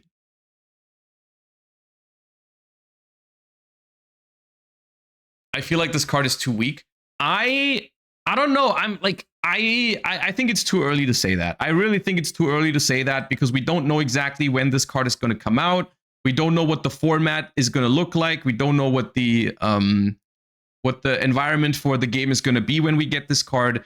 I share your concerns. Like, I love the idea of this card. I love the idea of this card, and I really hope it's good. I really hope it's something that you can reasonably side to deal with the combo slop in the format.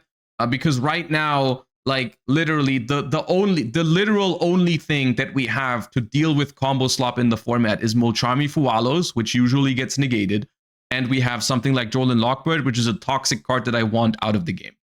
So, like, the tools at dealing with combo decks at the moment are very limited in Yu-Gi-Oh! Unfortunately, at the moment. Like, we have stuff like, we have board breakers, but funnily enough, the board breakers are usually the ones that are good against like the mid-range decks in the format, like a Forbidden Droplet. Like, try beating an Amorphage Lock with Droplet, or try beating a Secret Village with Droplet, or whatever. Like, all these things that combo decks do these days.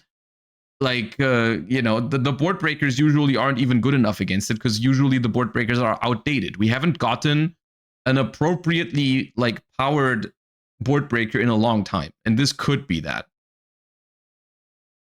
So I actually do think that this card is needed in the game right now, because at the moment, like, what are your options if you're trying to deal with like a super high power level combo deck in the format? You can hand trap them to death, which is cringe. No one wants to try and do that because usually the decks are built to be good against that.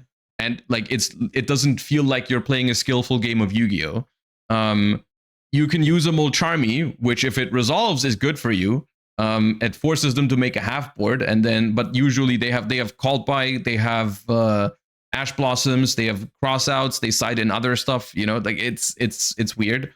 And then Droll Lockbird, basically, which most decks are even good under Droll Lockbird now, and the card is cringe and should go away.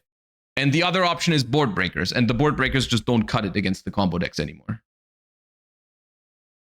YGORG translation. Okay, let's check if it's the same. Okay, it's a different name here. It's called Mind Mirror Force. If your opponent controls 5 or more face-up cards, this card's activation and effect cannot be negated. Also, it can be activated the turn it was set. Okay, the wording is a little cleaner here. At any of the following timings, negate the effects of as many face-up cards your opponent controls as possible, and if you do, destroy them. Your monsters cannot attack directly until the end of the next turn after this card resolves.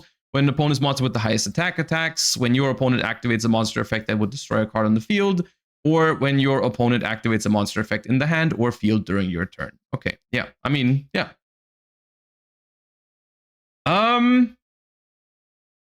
Mirror Force is searchable. I mean, okay, yeah, if it's actually called Mirror Force, I guess there are some cards that could search it. I don't know if that really matters, though. I really don't know if that matters.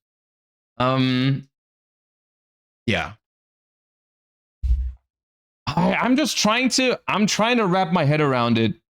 I'm trying to wrap my head around whether this card is good enough, actually, to be what I want it to be. But I think it's a good attempt. I think it's a good attempt at doing what I want it to do, because I think in theory, what this card is trying to do is something I vibe with heavily.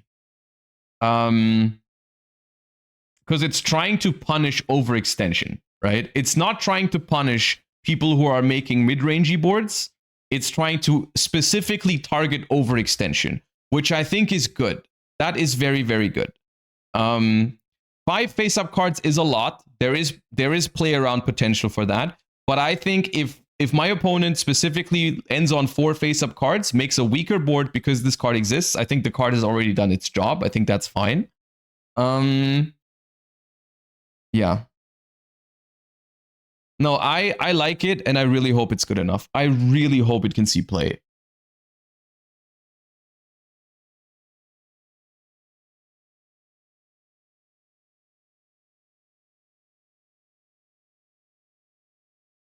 Not gonna lie, it could be 4. I mean, you do have to be a little bit careful, because you don't want this card to be like an auto win going second against every single deck in the format, right? You do need to be careful with this sort of thing, right? Like, the harder the punish, the more heavy the restriction does need to be, I think, on this. Because you don't want to be like playing against a mid-range deck that ends on like 3-4 cards and then immediately be able to blow them out completely. 5 is perfect. I guess we're gonna have to see. Ruling questions. Do quick play spells that are designated to be sent to the grave after activation count as face-up cards here? So they could also fulfill 5 face-up cards condition and could also be negated by this card. Yes. A quick play spell on the field does count as a face-up card. So for example, let's try to find a good example for this. If let's say I don't know, let's say I'm playing Cool Tune and I'm going second against Draco Tail, and the Draco Tail player ends on 4 face-up monsters to play around this card. And let's say I activate Synchro Overtake, and they chain Draco Tail Flame. At the moment, they have 5 face-up cards. They have 5 face-up cards because the Draco Tail Flame is the 5th one. Let's say at that point, I chain Fallen and the Virtuous, targeting their Ecclesia Synchro that they got back in the end phase. And then they chain it to tag out. Then I can use Mind Mirror Force to destroy all the face-up cards. I can chain Mind Mirror Force to negate the Draco Tail Flame as well, and all the other cards. And destroy them.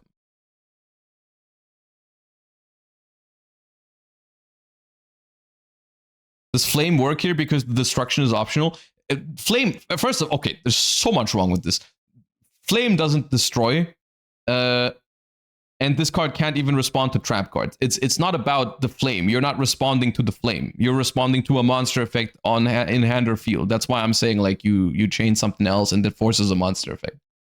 You can never respond to trap cards with this.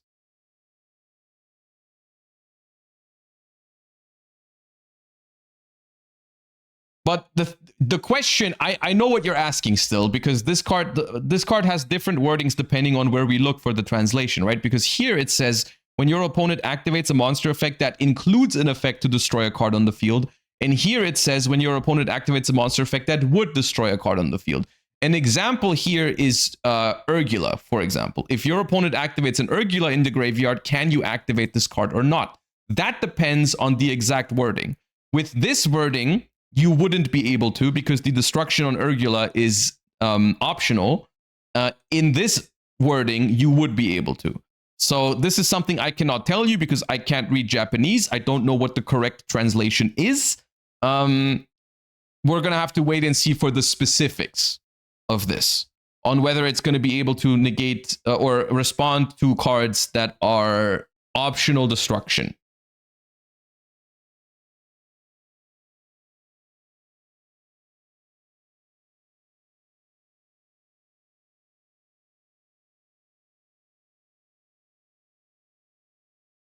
Okay, one more ruling question. If the opponent has 5 face-up cards on activation of this card and 4 face-up cards on resolution of this card, can this card still not be negated?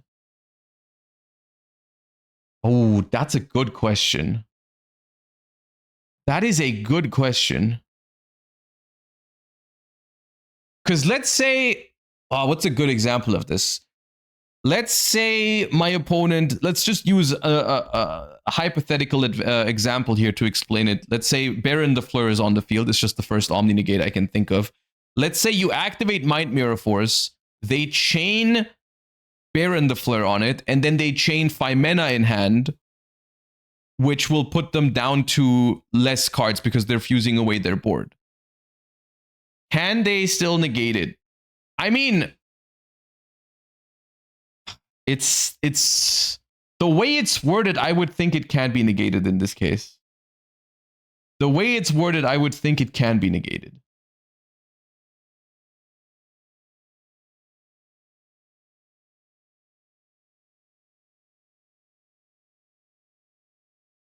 But it's, once again, it's something that I was expecting this, because if is a weird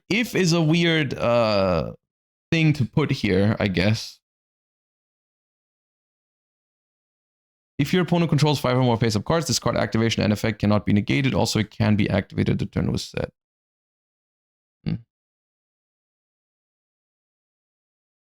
For me, once it's activated, you can't negate it. Yeah, but like, it's not a for me thing. It's not, this is not subjective. It's not, you can say, for me, it's like that. Doesn't work like that with rulings in Yu-Gi-Oh!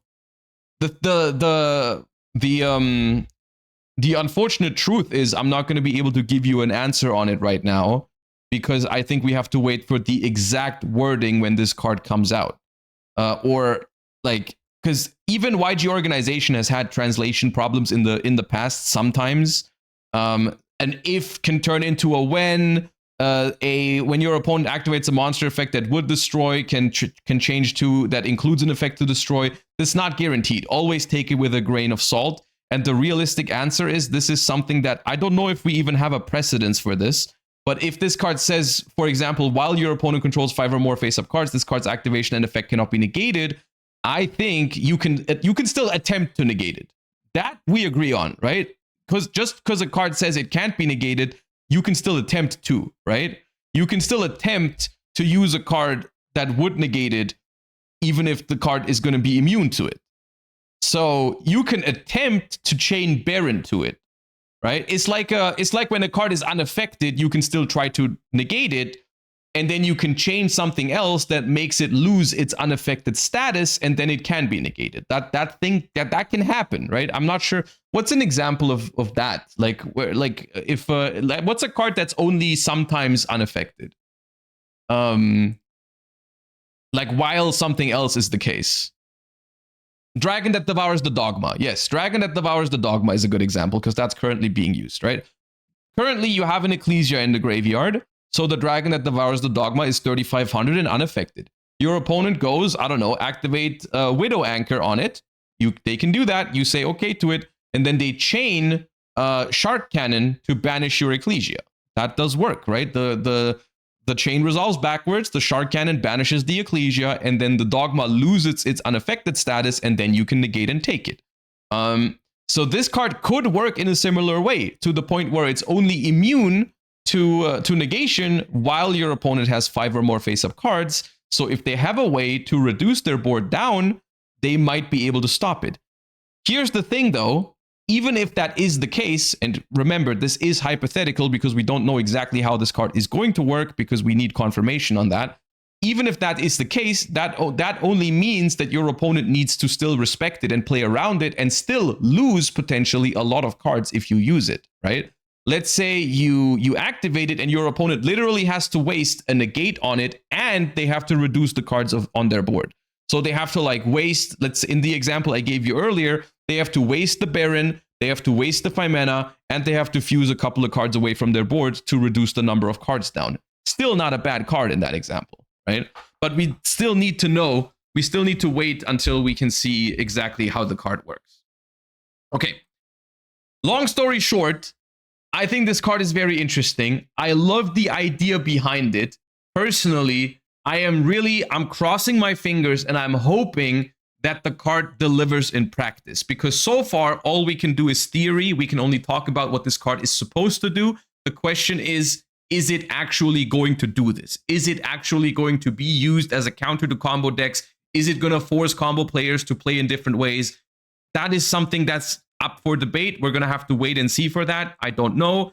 But it does have potential, I think. It does have potential, but it is really, really hard to evaluate. It really depends on the decks in the format. It really depends on a lot of different things. But I think this card existing is going to be good, because at any point, if there's a format where a certain combo deck just pops up out of nowhere that ends on a crazy board that you can't beat, maybe this is a side deck option for you in the future. At the very minimum, it's going to be that. So I think it's a sick design. One of my favorite things out there is the cards that play mind games with your opponent, even if you don't have them, like Nibiru. I think those cards are the best examples of designing cards meant to counter combo decks when your opponent have to respect them, even if you don't even draw them. I think those are the best designed anti-combo cards in the game. And this could be the next good example of this. So I'm really happy they're attempting to make a card like this, at least. Whether it's going to be successful or not, we're going to have to wait and see, but I'm really happy they're trying. Okay, that was exciting. Good stuff. People have asked for the Radiant Typhoon deck list before we switch to something else. This is what I was using. I'm not sure how I feel about it. I didn't draw Super Poly a single time, actually, which is kind of weird. But I think I would have liked to have Super Poly in a lot of these games. I think Super Poly is decent in the mirror match. I think Super Poly is pretty good against Cool Tune. I think Super Poly is in a good spot right now. But this was the Radiant Typhoon list I was using. What if rollback targets it in graveyard? The way it works with rollback is you still need to fulfill the condition. You still need to fulfill the condition, because that's how rollback works in general. When you don't have to pay the cost for the card, but you still have to fulfill the condition. Have you seen the zoo versions? Yes, I've seen the zoo versions. I just don't like them. Let's play some Draco Tail.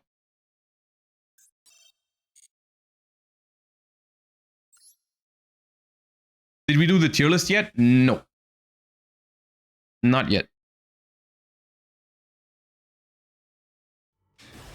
The G Pretender, thank you for the 27 months. Appreciate the Prime. Yes, I have. I am level 20. I'm ready to go on Friday.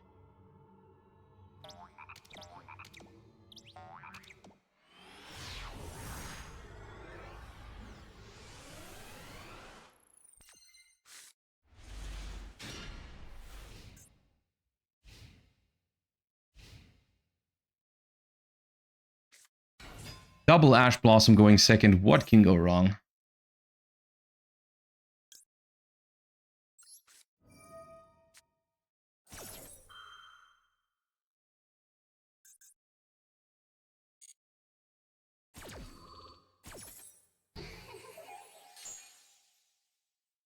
Okay. Should I just fire the 5 mana and bounce it? Because they didn't have a response, so I don't think they have full tune synchro. And I think if they had rotary, they would have probably... I think if they have a level 1 here, I lose the game if I don't use 5 mana now.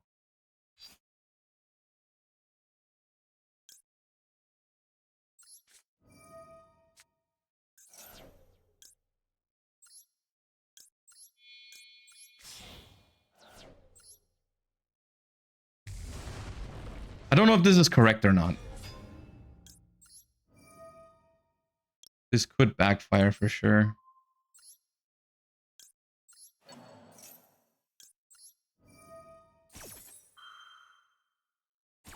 Watch him have field spell plus a normal summon? Possible, but I think if that's the case, I don't think the 5 mana stops them anyways.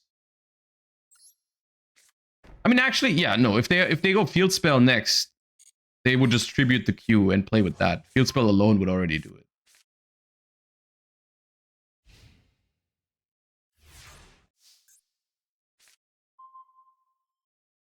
Damn it, double Mululu. I guess I can't complain.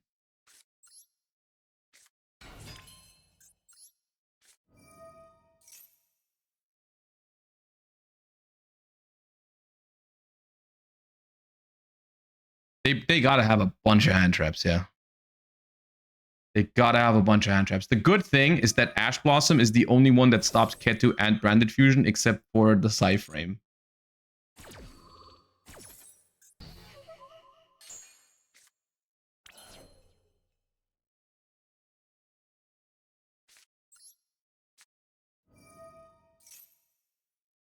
Oh my god, why did I say it? Why did I say it?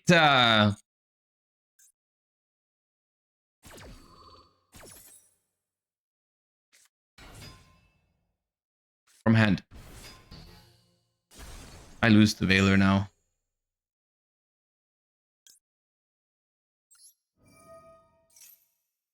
Okay, no Veiler. Whew.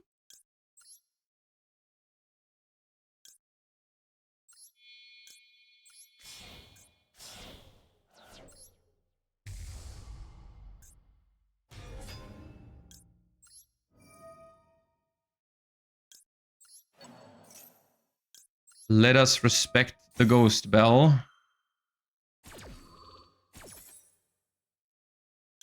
Okay, now there's really no way they can negate Rahu.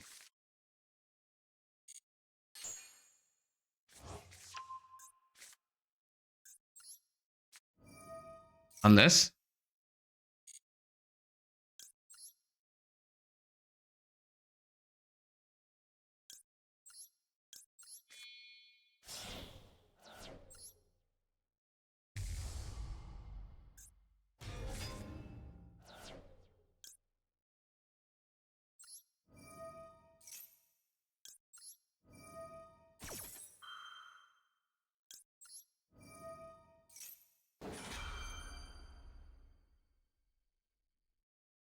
I've got 6,900 damage. I'm adding 3k from the Arthalion, so I do need to pop the driver.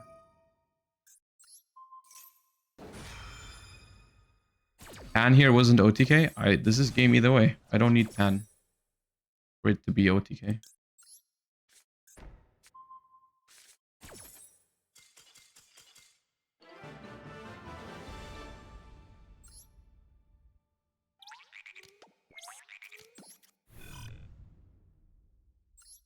I mean, it's hard to say whether the Ash alone would have already made them pass with that hand, because they didn't have Veiler, right? They didn't have Veiler, because they would have used it on my turn. And they didn't have Rotary, right? There was no way. They could have kept playing with Rotary as well, yeah. So they probably were just passing. Maybe they had Mix to make a remix. That would have been... This is the same hand, but worse. 60 cards.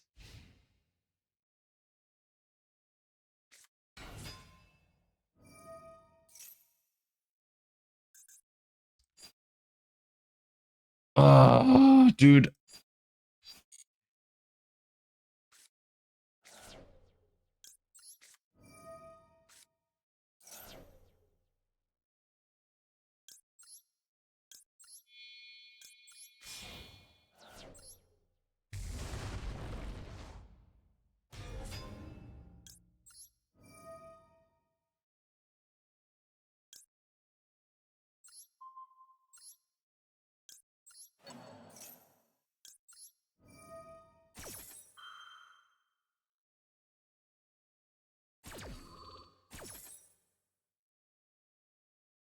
Do they pop my... I'll just set a cat too. I think if they...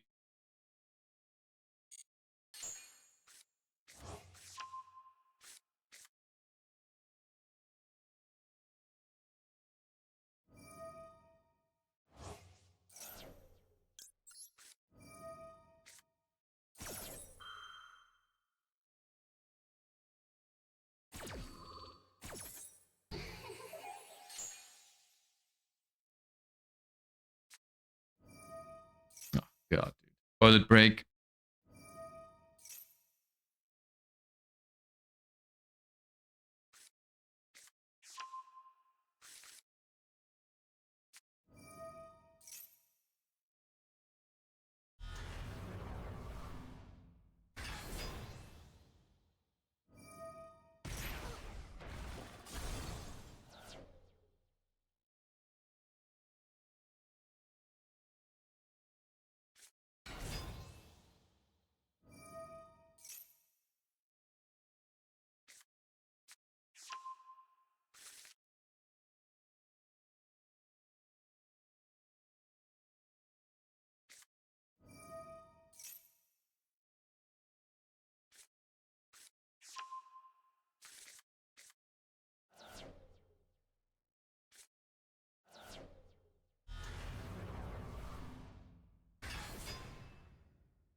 You think they'll be done in time for the Worlds qualifier?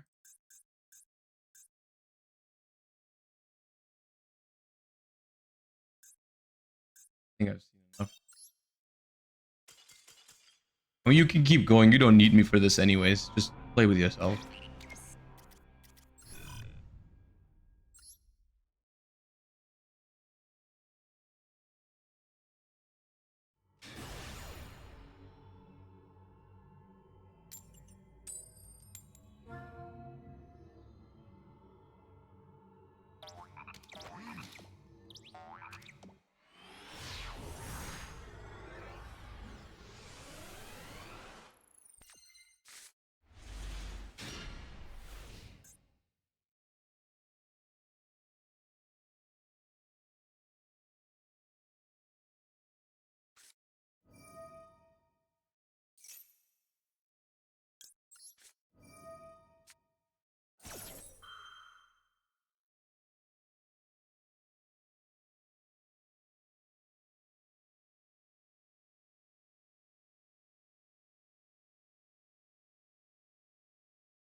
I can't do another toilet break. I don't have it in me anymore. I just did one.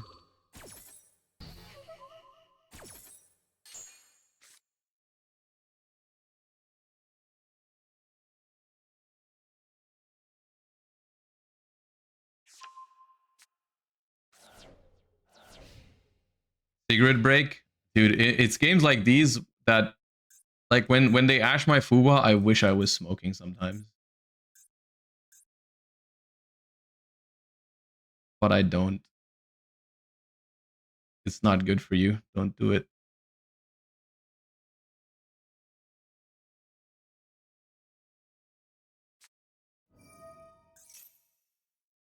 At least their deck is based. We have a chance.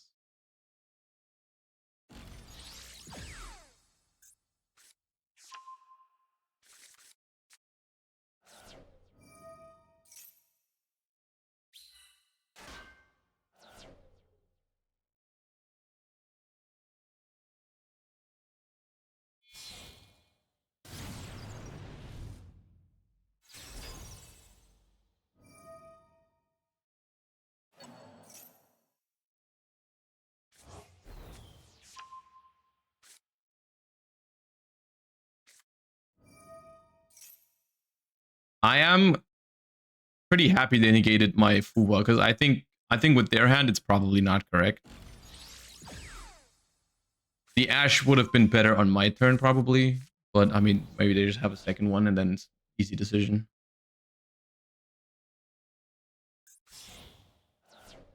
This duel is about to take 2 hours. I don't know if it will because my hand is really not that good. Like if Branded Fusion resolves, then maybe I have a chance, but like realistically, it shouldn't take that long.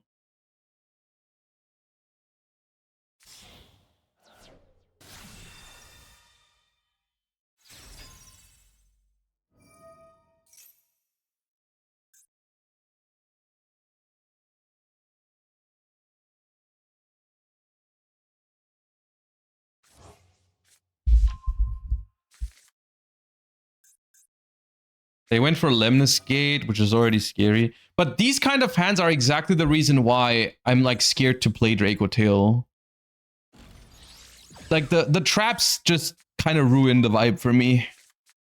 Even though I love them, I think they're awesome cards. But like in this deck is just more reliant on drawing more monsters now. I think more than ever.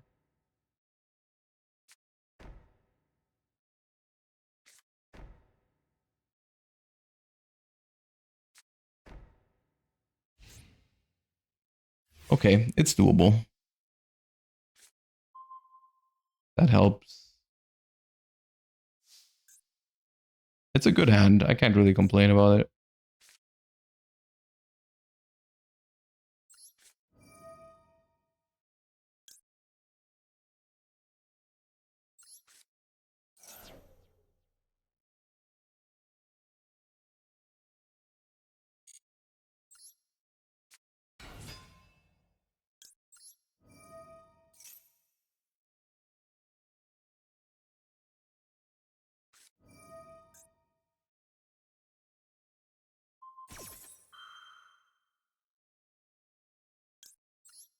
Probably the best value I get from this card.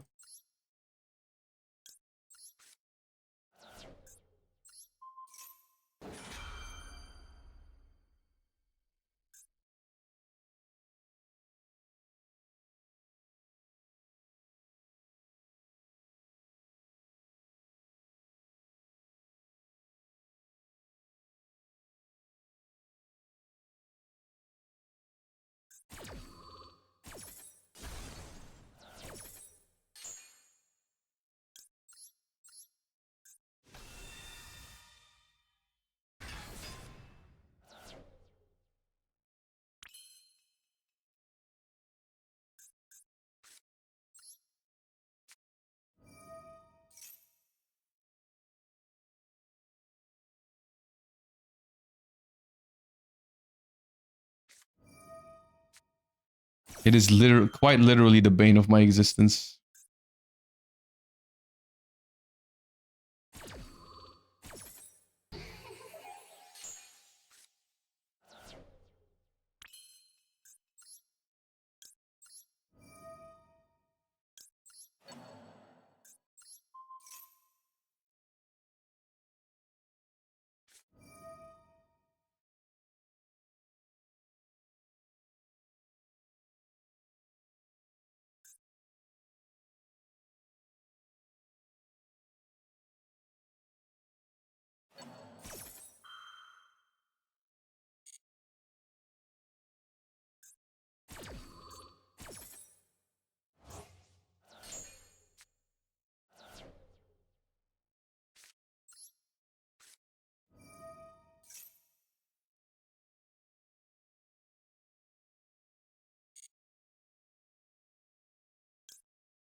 It's quite the unfortunate draw, the branded fusion, because it's my second one.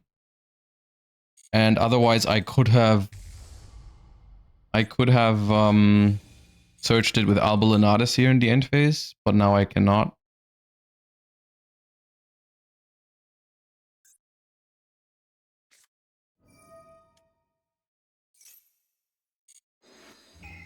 That was the downside of popping off immediately after.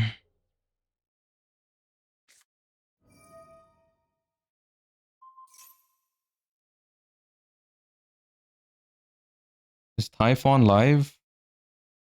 Yeah, it's live. They probably played Typhon. I need to chain for follow-up reasons. See, this is where I would send this to get a branded fusion next turn. It'd be great.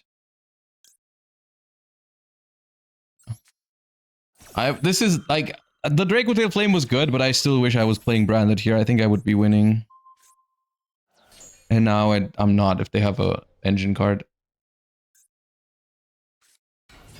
Oh god. Yep.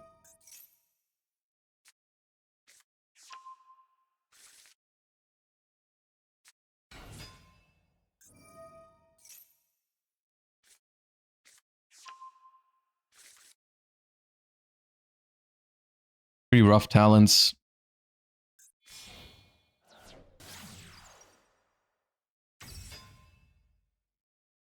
Maybe I don't need to. Maybe I don't need to make the Mirror Jade right away.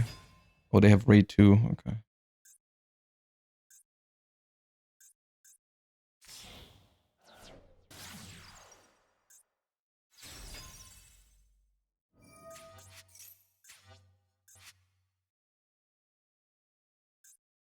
That was fun.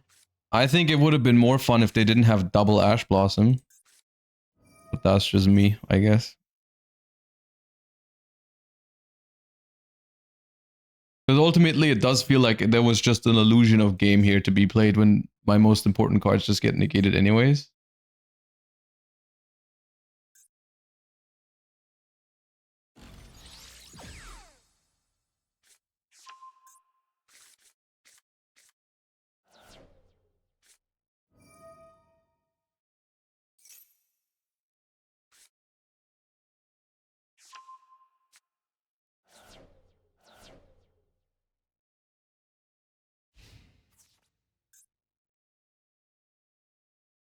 I would be fine here if I could search Branded Fusion, but I drew it off of Flames. It was I think that was the worst draw in my deck. I don't know why they're going. What did I discard? Chant.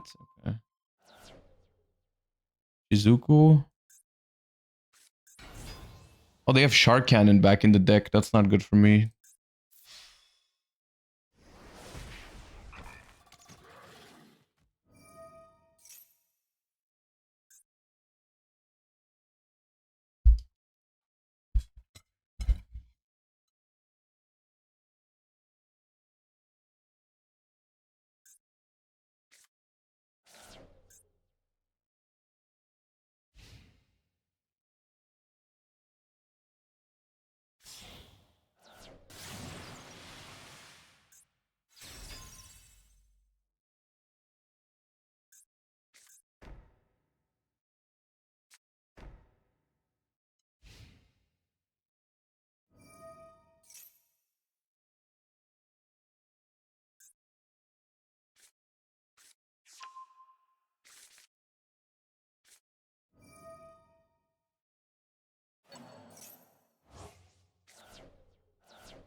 Yeah, I'm probably not supposed to Rindbrom there on the Kagari. I can maybe Rindbrom later when they like normal summon the Ray to make a to make the 0. Then I can just Kagari into I can Albaz into Dogma. I think that gives me a better position.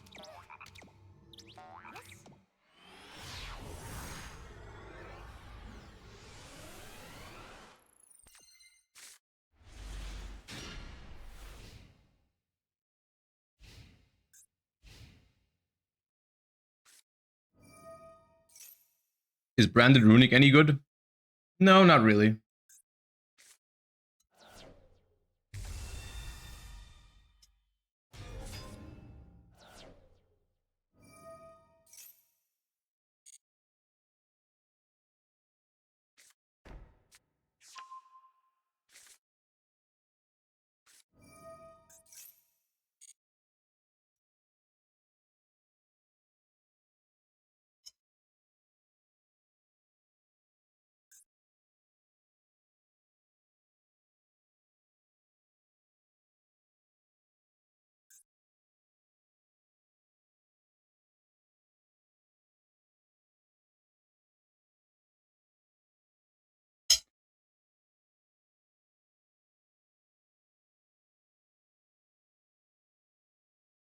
Have you recovered from Duel Links trauma?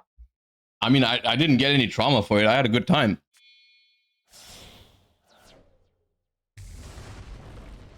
Why are we fusing Ash away to just add it back right away?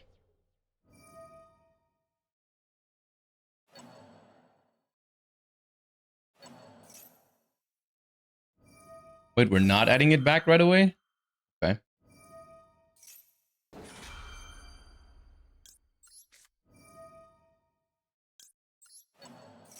Probably have two then. That's awesome. I'm so happy for you. That's great, dude.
Okay, so in hand, what do I know in hand? They're gonna have 5 mana.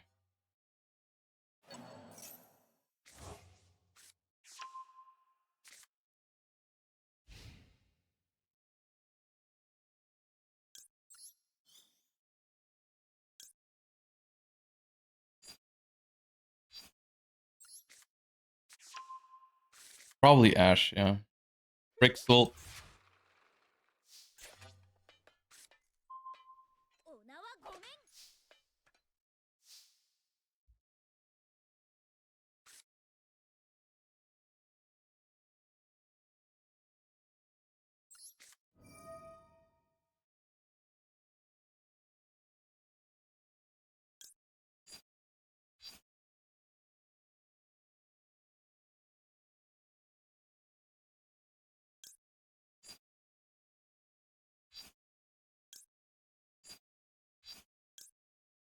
I don't want to keep this.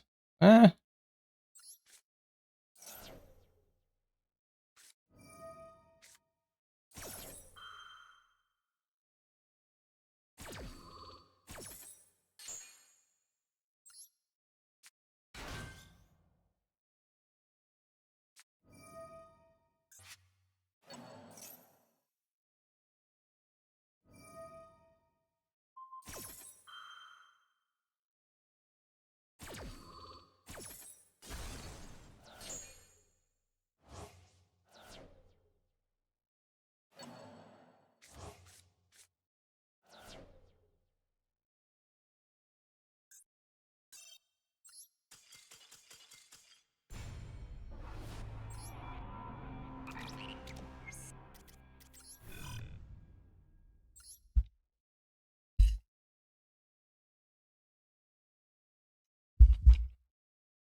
Yeah, it's lost anyways. It just adds insult to injury.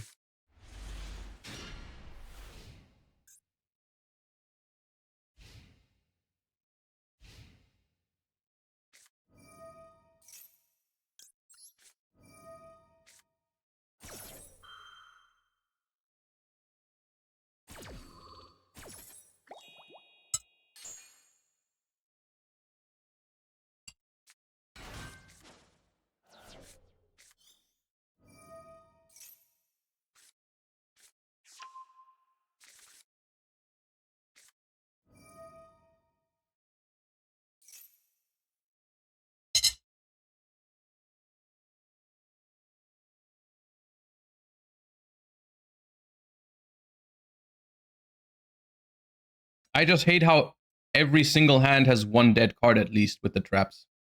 It's frustrating.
The Futsu should have been a Murakumo.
I thought about keeping Mululu.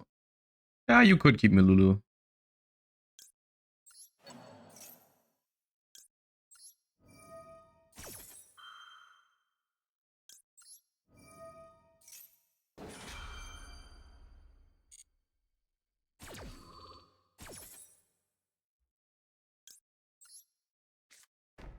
So what's a purge deck right now?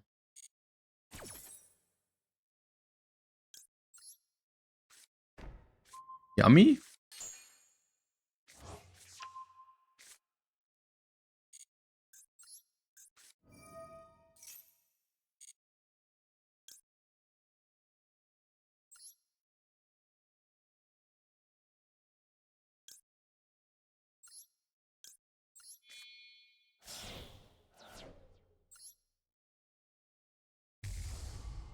Radiant Typhoon can use it.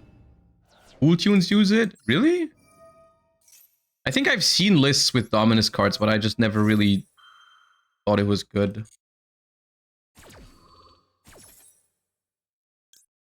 I guess they're so desperate for hand trapping the opponent to death.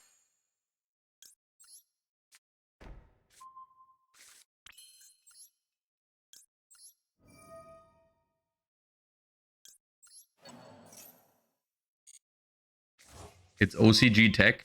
I mean, yeah. I mean, that makes sense. In the OCG, if your opponent plays the game, you're fucked. So, yes.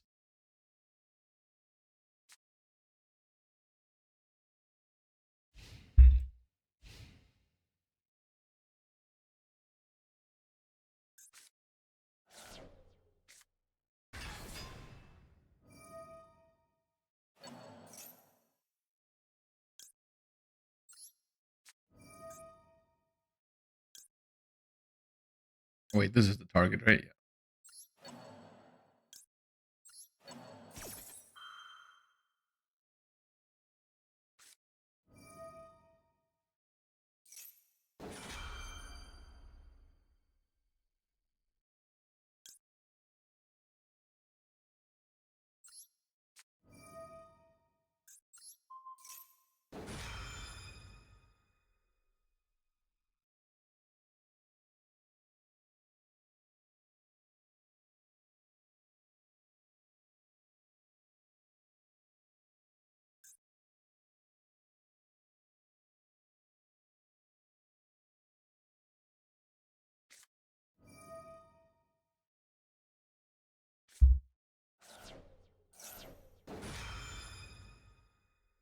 Oh my god, is this an FTK?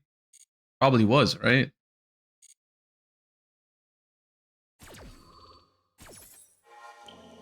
How does it work? How do you summon this guy like 10 times?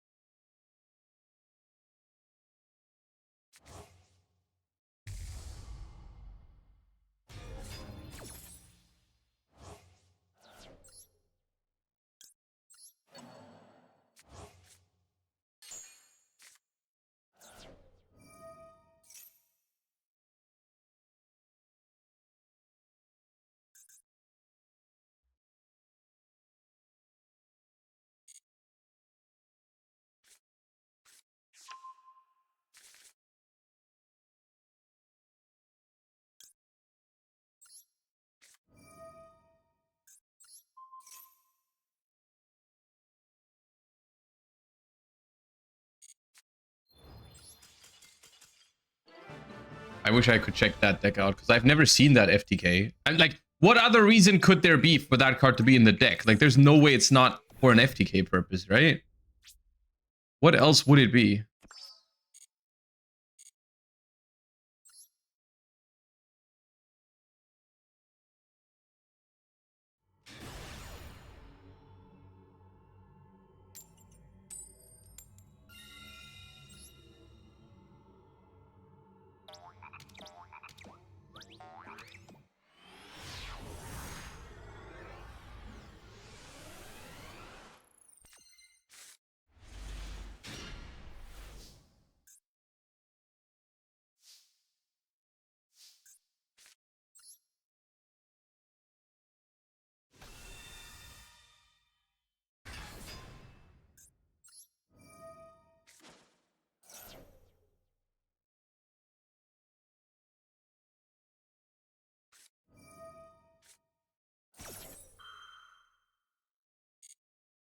That is rough against my hand.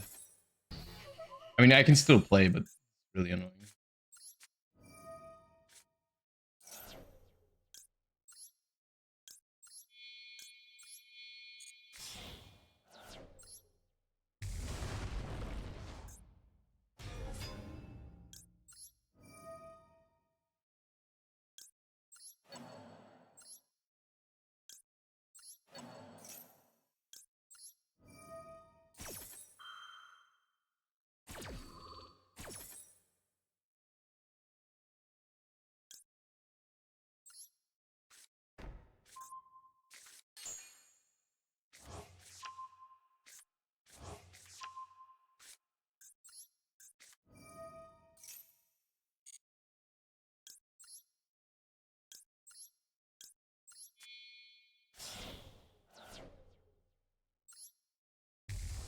So which two traps do you go for if it's you just see Ash Blossom 40 cards? Flame Sting. I kind of like Horn in simplified game states as well against the current decks, but if like Horn, for example, Horn would help if it is branded, because normal summon Fallen of Albaz is really, really good if I don't have Horn. I mean, I'm forced to chain Sting and then hope they can't chain block my Gulamel, I guess.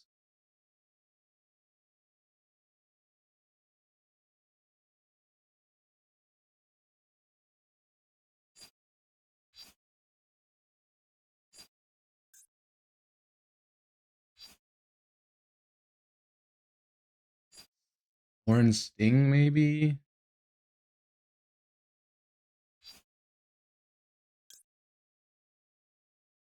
I'll get Flame and Sting, but I'm not sure if that's correct.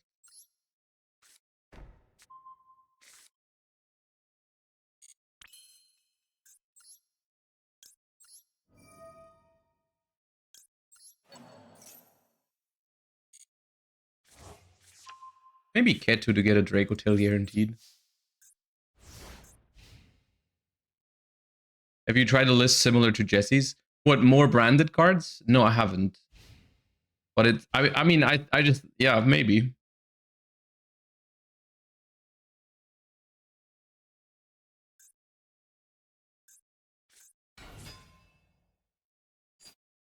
My God.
It was Fiendsmith Magnet FTK with double Atlantis. Having your life points twice to 2000, then 1200 from Lacrima, and then minus 800 from the Iron Chain. Awesome.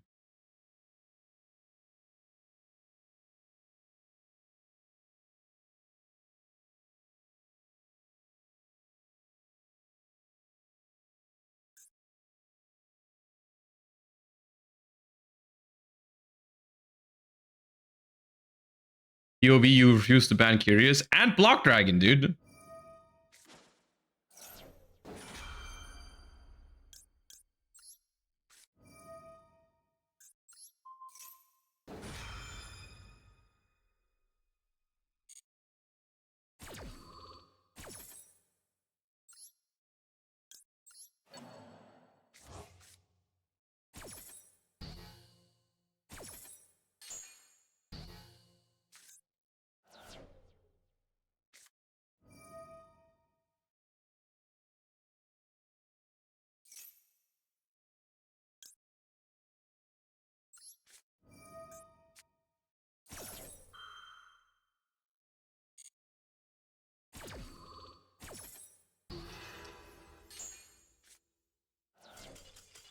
Is Zena better than Curious? Is Zena better than Curious? I think it's debatable because Zena is really freaking strong and more generic than Curious.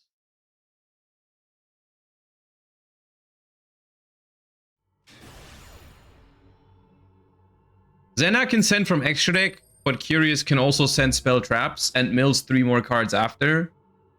And technically requires less bodies because it's a link 3, but I do think Zena is better than Curious, yeah.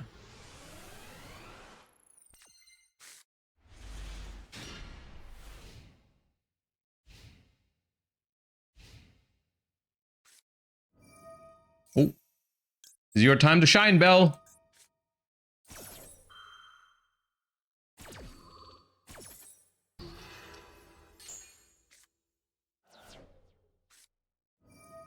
Oh, never mind. It's winnable anyways. I mean, that is simultaneously annoying and also probably good news. Oh, that, yep. Uh-huh. That is not good.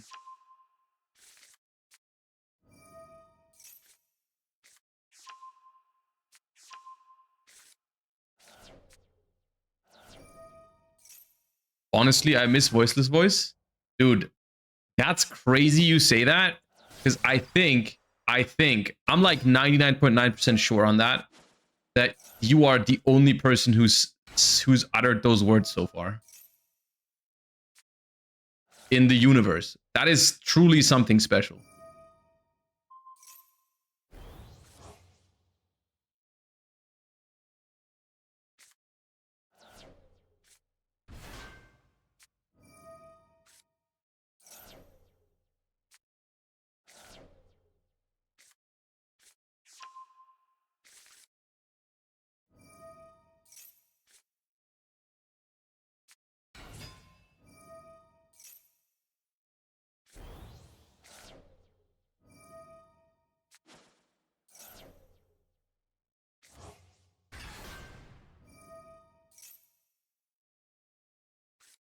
I mean, the thing is, like, I don't even hate Voiceless Voice.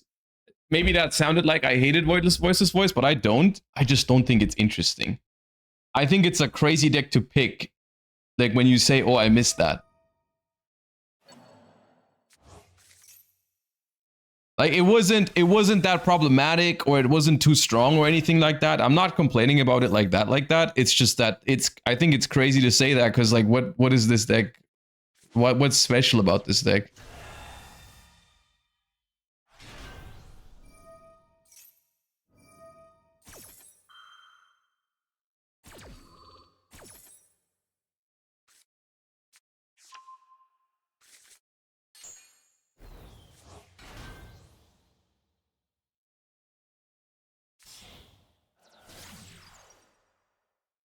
The funny thing is I'm only losing to the Caesar. I don't even care about any of the Voiceless Voice stuff. I mean, the Voiceless Voice deck is just... I would beat it as long as they don't have another way to negate my... Like, I have one play they can stop with this. If my auto play resolves, I would win the game. But they have other negates for that, so...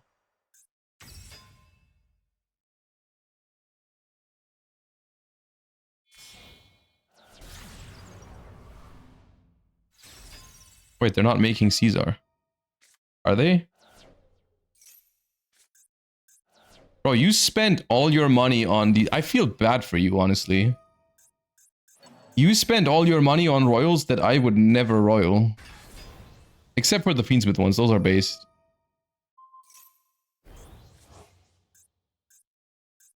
But these are all ultra rares, dude.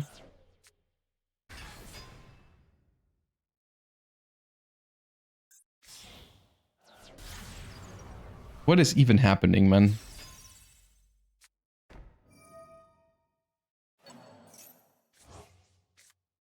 Oh, and you pulled that one. Okay.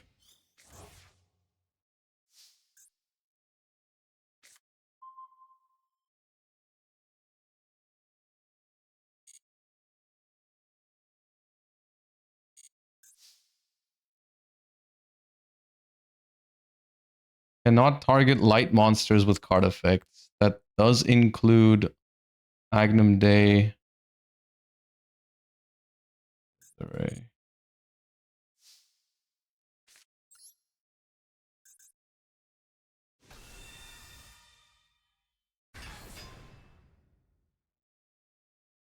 And you have Solemn Judgment? Are you kidding me?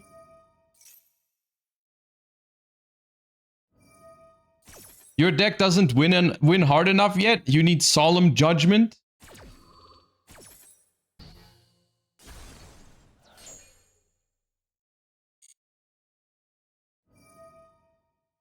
I'm losing my mind, man.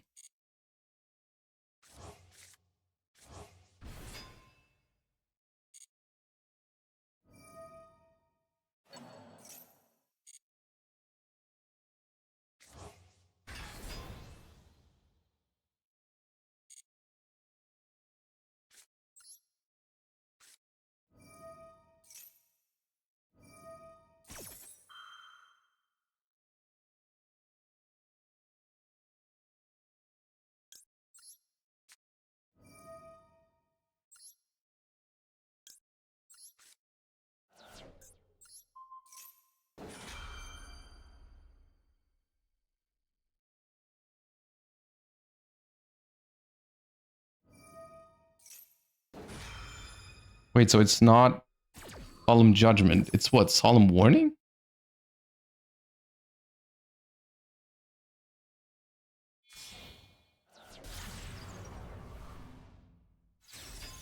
Pop your Rahu? This is just better for me.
Oh, it was the trigger of this thing. I see. I see, I see, I see, I see, I see, I see, I see.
These two. Back Mululu, bring back Lucius, add. Locked into fusions anyways. Lamel.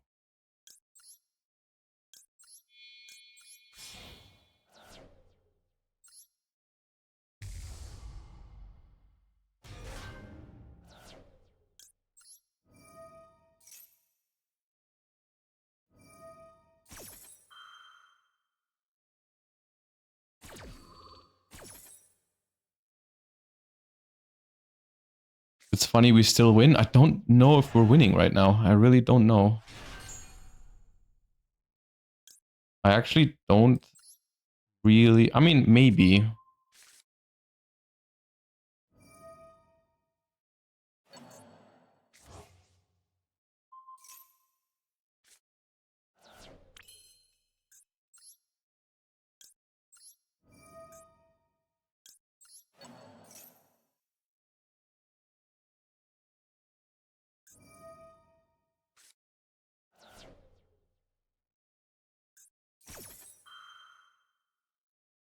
Okay, they're chain blocking my Gulamel here. It's smart. It's negated, but they don't want me to trigger Gulamel. It's not bad. This can't be destroyed by battle. Should have put the Gulamel in attack mode, probably. Oh, I can only attack this anyways. Okay, never mind then. That's fine. So this first.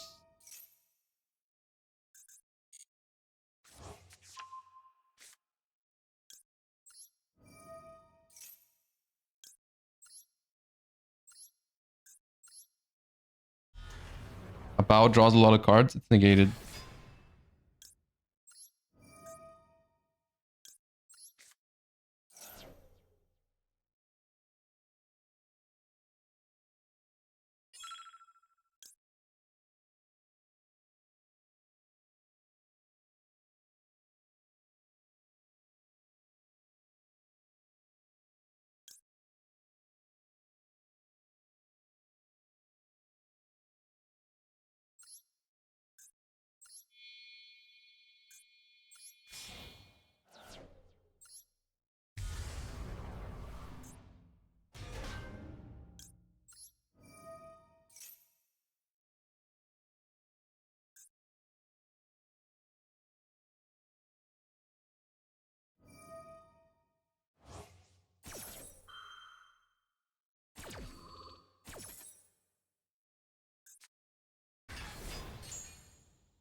I thought about making the Devours the Dogma to put this back, but I don't know how much this matters.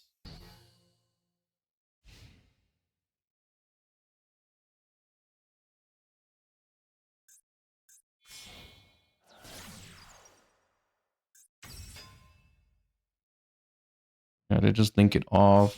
That's fine, I guess.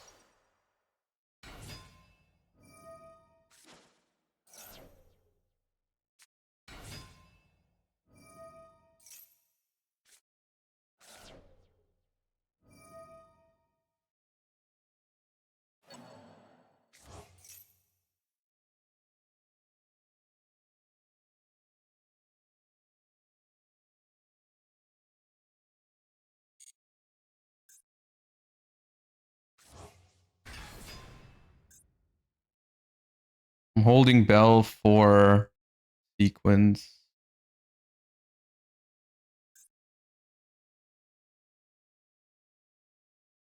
They also have the Omni from this, which is really annoying.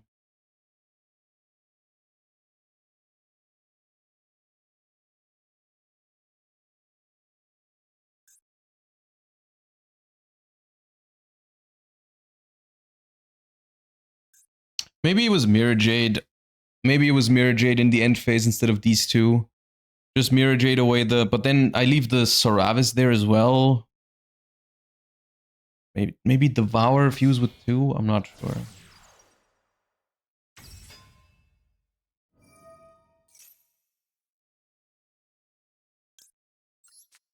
They're probably gonna negate this now, but then that still means they can't use spells. Because they're playing around my flame right now by not putting an equip spell up with the... They didn't get the free pop with the engraver. But if I let this resolve, then they probably never play into Bell again, and then they can freely negate my flame, which is also not ideal. Oh, they shuffled back Agnum Day. Okay, do I die? I could.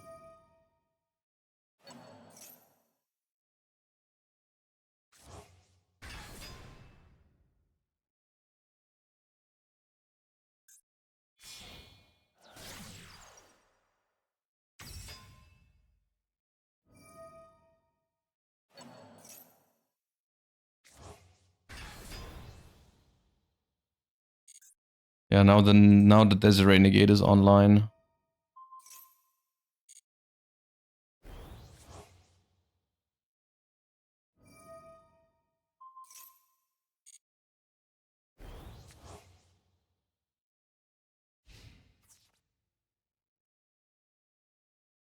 The game 5,000.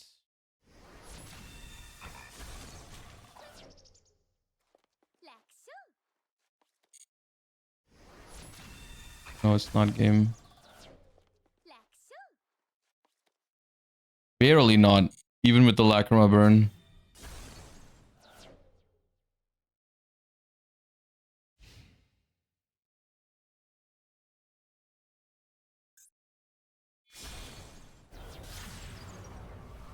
Hey, dude, I got so scared right now. This has gotta be incorrect. Can they do another Lacrima burn on my turn? Oh yeah, they can. They can bring it back with Agnum Day, but then I can maybe solve that problem somehow.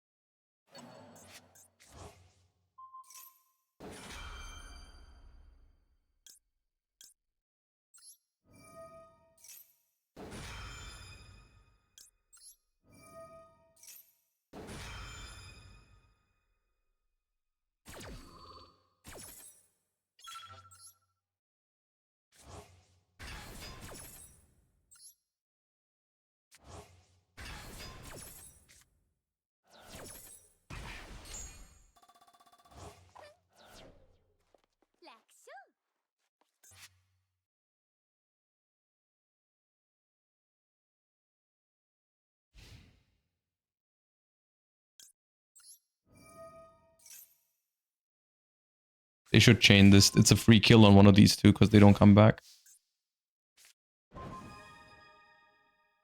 That is very interesting.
Not even close. I was not even worried. I was not even worried. Dude, I miss Voiceless Voice sometimes. Have I ever told you that? I miss Voiceless Voice sometimes.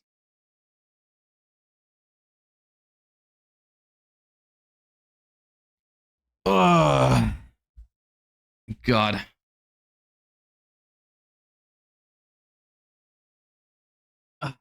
Dude, okay. We're gonna do the tier list in a second before we're calling it a day. Let's open one pack. We got 100 gems. I want to. I still don't have the fusion deployment alt art. I've been opening this. I've put all my gems into this from the Worlds qualifier, and I only been getting. I've got another Mirror Jade, but I still don't have the friggin' fusion deployment. So I'm just gonna one pack it right now. Watch me. It's upgrading. Don't worry about it. Yellow doesn't mean that there's no ultra rare in it.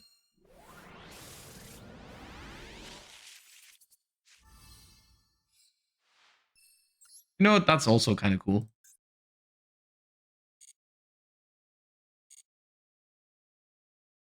Okay, hold up. Okay.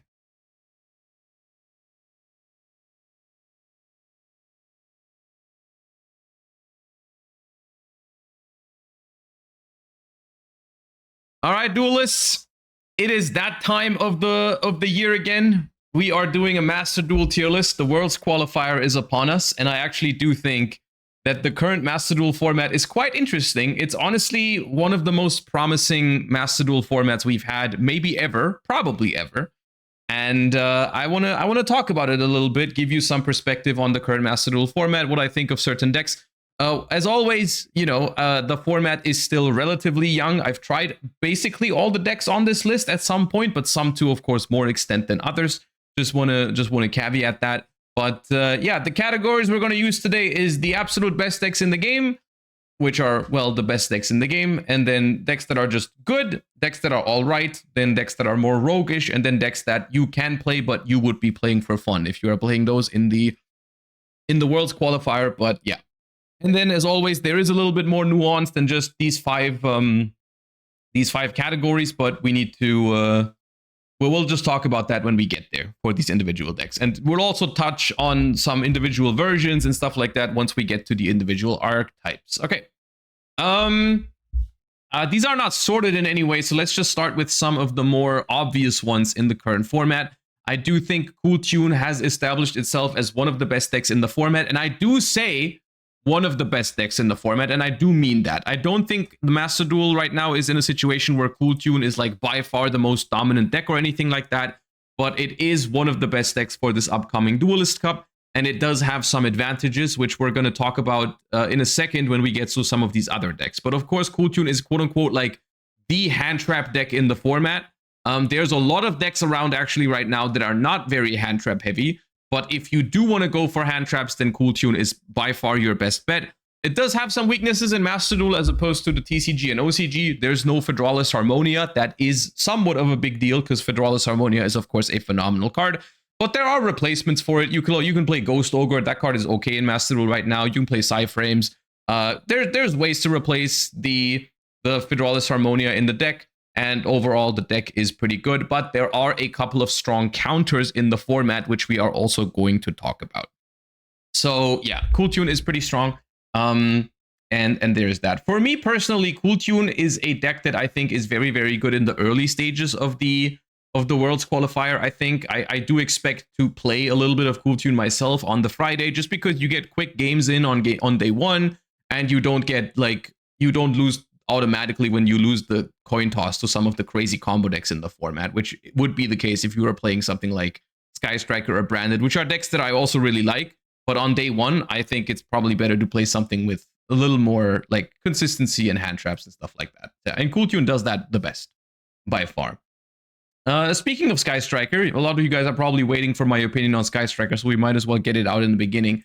I think Sky Striker is a good deck in Master Duel right now. I personally, even though I love this deck, would not put it in the best decks category. This deck has very polarizing matchups, unfortunately. You are going to have a wonderful time if you queue into Cool Tune all day. It's a really fun matchup to play from the Sky Striker perspective, and it is good for you. So you're going to have that advantage. However, there are a couple of problematic matchups in the game right now. Any combo deck that you go second into, you usually have a bad time. You know, your Elf Nodes, your White Forests, your Magnet Warriors that can end on the Naturia Beast or something like that. Like, all of those decks are really, really tough matchups for Sky Striker. And just from my experience from previous Duelist Cups and Worlds qualifiers, people play these decks in Master Duel. You're going to run into these. You're going to lose coin flips. You're going to have a bad time. Which is why I personally wouldn't recommend Sky Striker for the early stages. Like in the first couple, like 1,000 points, I wouldn't play Sky Striker. I think Sky Striker is a great deck to pick maybe on the later stages when a lot of the good players maybe are playing Cool Tune and you notice that you're playing against a lot of Cool Tune. Then I think Sky Striker is a great deck to whip out. It does struggle a little bit with Branded as well, which is a deck we're going to talk about in a second. And that's also rough. So I do think that Sky Striker is a good deck in Master Duel right now, but it does have very polarizing matchups. So you can only really pick it when you face a certain meta game of, like, you know, the cool tunes of the format, pretty much. Then Sky Striker is completely fine. Speaking of Branded, I do think Branded is rivaling Cool Tune, if not even better than Cool Tune, for the best deck in the format. I am a big fan of the Branded deck right now in Master Duel. I think Branded has, as opposed to Sky Striker, a very, very, very balanced matchup spread. It does have a decent matchup into Cool Tune, although not quite as good as Sky Striker. It's slightly worse into Cool Tune than Sky Striker, but still favored. It's good. It's got a good board going first. It's resilient to a lot of the hand traps in the format. And with Super Poly and Droplet and Fallen the Virtuous and stuff like that, and Fuwalos in your deck, there's like no auto losses going second, except if it's like an actual FTK that you're going second into and they just pull through a Fuwalos or something like that. But I do think Branded is making some really good points at actually being maybe the best deck in Master Duel. But the thing with Branded is that, and this is specific advice for like the Worlds qualifier, I can imagine Branded being a very exhausting deck to play for all 3 days of the Worlds qualifier. So once again, I do think it's something that, you know, maybe I'll be saving it for like day 2 or day 3, because, you know, timer issues, and also at the very high level, once you get to the later stages, if you're playing high quality Branded mirror matches or Branded versus Sky Striker, Branded versus Draco Tail, those matchups are exhausting. And this deck needs a lot of practice. You need to be quick with your decisions, otherwise the timer is going to be a huge issue. And but if all those things are done correctly, I do think Branded is a very, very strong deck in Master Duel right now, and I do expect to play it for a decent amount in the second stage. And a deck that is relatively similar to Branded is Branded Draco Tail. Now that, you know, the Branded cards are in Master Duel with Fallen of the White Dragon and Fallen of the Virtuous, this deck is heavily influenced, of course, by those Branded cards. And it is also a really good deck in the format. This deck was regarded as the best deck in the TCG format. That's probably closest to this current format, which was without Cool Tune, but all the rest was pretty similar. As YCS Dortmund format, basically, where it was a lot of Draco Tail, a lot of Radiant Typhoon. This deck is good. My issue with this deck is that it does struggle with inconsistent hands sometimes, because you play the trap cards, you play some engine requirements, you play a lot of like spell cards that you don't always want to draw with your 5 manas and stuff like that. But overall, the way I look at the comparison between Branded and Draco Tail Branded is, I think Branded is a better deck into most other matchups, with the only exception of the mirror match. Because Branded Draco Tail, I think, has an edge over pure Branded with the use of mainly Draco Tail Sting. And also Draco Tail Horn being able to out the fusions if they ever put them in attack mode. Draco Tail Flame is obviously also a good card, but mainly it's just looping Sting over and over and over again. That's a really, really good win condition against Draco Tail. So when Branded Draco Tail goes first and actually resolves the full combo, it makes a stronger board than Branded, and it makes a board that's really hard for Branded to break.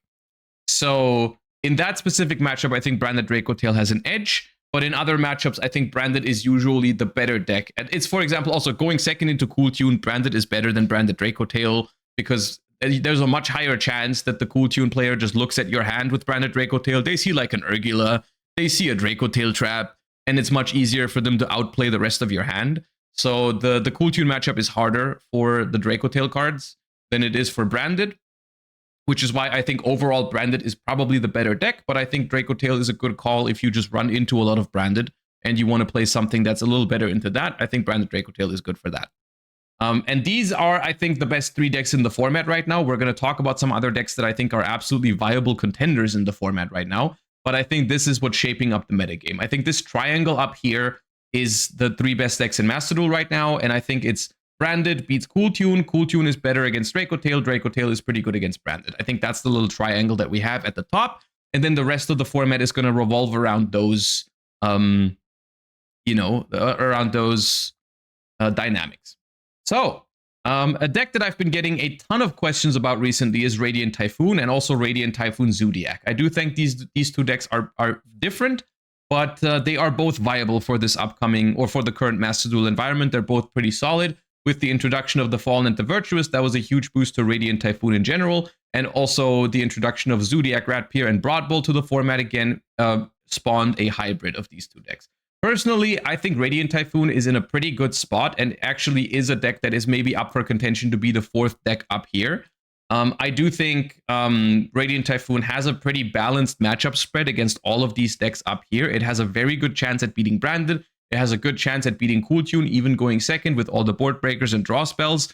And it can also beat Branded Draco Tail with the right hand. And going first, it makes a really strong board. So I think there's a strong case to be made that Radiant Typhoon is very well positioned in the current format. That being said, I've played both of these versions, and I think the version without the Zodiac cards is better.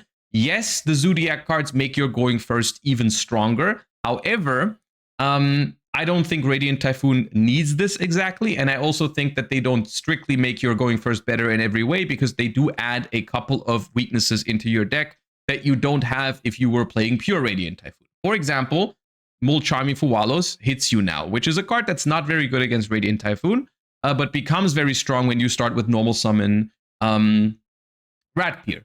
Also, the additional normal summons going second are usually not great unless you have a Mystical more Typhoon access. Then you can turn your Swen and your Eldams into special summons, but it's not always the case. Sometimes you just draw multiple. Normal summons going second, and that's kind of weird. But there also are some advantages to the Zodiac cards that I don't want to go unnoticed.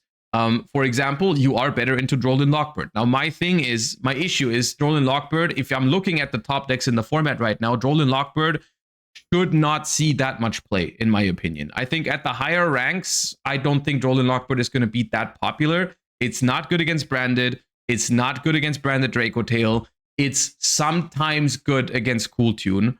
And so I don't personally think Drolin Lockbird should be that popular in this upcoming Duelist Cup. It could always be wrong because it is Drolin Lockbird, and maybe people want to be safe against stuff like Radiant and Sky Striker if those end up being more popular than expected.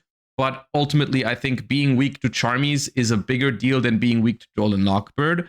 So that personally would be a reason for me to play the Zodiac cards. If everyone was playing Drolin Lockbird, then yes, probably better to go with the Zodiac cards over the pure version of the deck. But they are, all things considered, I think they're relatively close in power level. I personally just prefer the pure version because I want to make room for the board breakers and the Sheenas. I think those are the cards that make Radiant Typhoon good, and I don't want to play a more combo heavy version of the deck, quote unquote, basically. But I think this version is valid.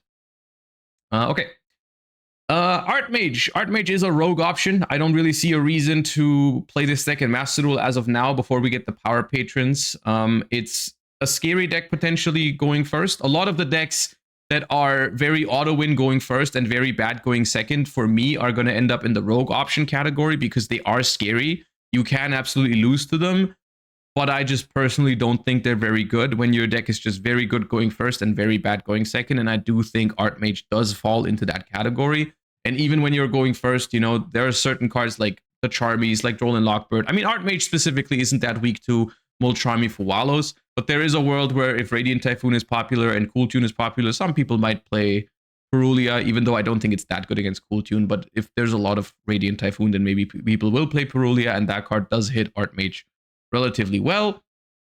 So I just don't think this deck is good enough going second to warrant foregoing any of the other options in the format. But it's not a terrible deck. Blue Eyes is just a little outdated. I just wanted to include it because people frequently ask me about it. I think it's a fine deck right now if you're just trying to have a good time, get your rewards in the second stage, but I don't think it's anywhere near the top decks of the format. So I'm putting it down here. Same thing is for Pure Fiendsmith. Unfortunately, is a deck that I really, really adore. Right now, it's just not the time and the place for it. You just can't really out hand trap or out grind some of these decks in the format with the Fiendsmith engine. It's basically a much weaker version of Cool Tune if we're talking about like a deck with a lot of hand traps. And as much as I love the Fiendsmith deck, I think at the moment, unfortunately, it's only really viable as an engine in some decks and not as a pure, not as a pure deck. Gem Knight could be a rogue option for this format. I think it's just unfortunately, if you're playing the combo version of Gem Knights, I think that's relatively similar to what I said about Archmage. It's probably going to be good going first, bad going second. At the same time, if you're playing blind second Gem Knights, I don't think you're consistently breaking boards. I think it's especially hard for the deck to go second right now, where the Fallen and the Virtuous is a thing in most decks, because some of your starters are continuous spell cards, and that makes it even less likely you're going to be able to play through their board. You know, if they have like any sort of way to negate your Dispersion and the Fallen and the Virtuous for your Brilliant Fusion or whatever, I think it's really tough with Gem Knights right now. So it's really not that great. Maybe even down here. Honestly, I really don't have that much faith in Gem Knights. Lunalight. Lunalight is a rogue deck right now, simply because it does struggle into some of the top decks at the moment. I do think it doesn't have the greatest time against Draco Tail and Branded, because both of these decks, if played properly, can out Liger Dancer. So if you do get to make a Liger, it doesn't automatically mean that you win the game. Even Cool Tune hypothetically can out one Liger, and it's not that hard. If you get double Liger against Cool Tune, or even against Branded Draco Tail, you're still winning probably with double Liger, but that's usually not the greatest indicator for Lunalight. Like, because basically winning the game with double Liger is the equivalent of winning the game if you go full combo with a combo deck. With Lunalight, it's like the formats where Lunalight is really good is when one Liger Dancer is likely to win you the game. And I think that is not the case right now. I think that's especially relevant for Lunalights going second, right? Like Lunalights going first, it's still a really scary deck, but when it goes second, usually the game plan is throw everything you have at them and try to get one Liger out at some point, right? And I think that's not really the case at the moment, because if you play into a Branded board and you barely get to make one Liger, they just out that with Titanic Lad next turn. It's not that hard. Like, if you're just going one Liger pass, it's just not enough. Cool Tune can out it. Cool Tune also very, very hard matchup going second when they know your hand and they know exactly what to play around, whether it's heavy poly or other things. They will know exactly what to negate and what to not negate, and that's something that Lunalight really needs to be successful. So I don't think Lunalight is a great deck right now. Malice is still a scary deck. I don't think it is particularly strong right now, just because it is kind of like an inconsistent pile of cards, but it still has very good non-engine with Dominus Impulse, and Bestials are okay this format. I think Bestials are decent against, are good against Branded, decent against Branded Draco Tail, good against Sky Striker. So I think Bestials are valid right now, which makes Malice a little bit better if it gets to play those, and it doesn't really care about those on the other side. I think Malice can do okay. It's got a solid matchup against Striker. If you go first against Radiant, you're going to have a good time as long as you don't break, but that is a big if in Master Duel right now, because they basically hit the consistency to shreds in this deck, which is really annoying, especially when you're playing through Cool Tune hand traps and you have like suboptimal cards in your deck, like instead of drawing an actual starter, you have to go through cards like, I don't even know what they play right now. Signet Mining, a Chi-Chi, or whatever. Like, those cards are really telegraphed for your opponent to negate, and then it makes it harder for you to extend. So it still has scary non-engine. It still has Dimension Shifter, so I can't put it too low. But I don't think it's higher than that at the moment. Mitsurugi. Mitsurugi is still all right in Master Duel. Kind of just struggles with being like, basically you have to choose, you have to pick your poison. You either play pure Mitsurugi, and that's just kind of like it's crazy to say, but it's almost like too fair. I think going first, you're going to be fine. If you do get to resolve your combo, but going second is rough. Also, the fact that Super Poly is very popular is hard for pure Mitsu, because if they Super Poly like your Futsu and your IP Masquerena, that's sometimes really annoying. Yeah, and then what's left is basically playing Mitsurugi hybrids, and I am just not a fan of those in the format right now. I think if anything, you would want to play pure Mitsurugi, but with one prayers, your grind game is non-existent, and grind game is really important when we're looking at decks like Branded Draco Tail, Radiant Typhoon, and Sky Striker. Like, you really need to have good grind game, and Mitsurugi just doesn't have that anymore, and the hybrids are just more all-in than what I would like. So, yeah. Stun is playing for fun right now. You're just losing going second every time, winning going first a lot of the times probably, but realistic. Even going first, like, I don't even know what stun version is the best, because you get Fallen at the Virtuous and you just cry because they just remove your floodgates one after another.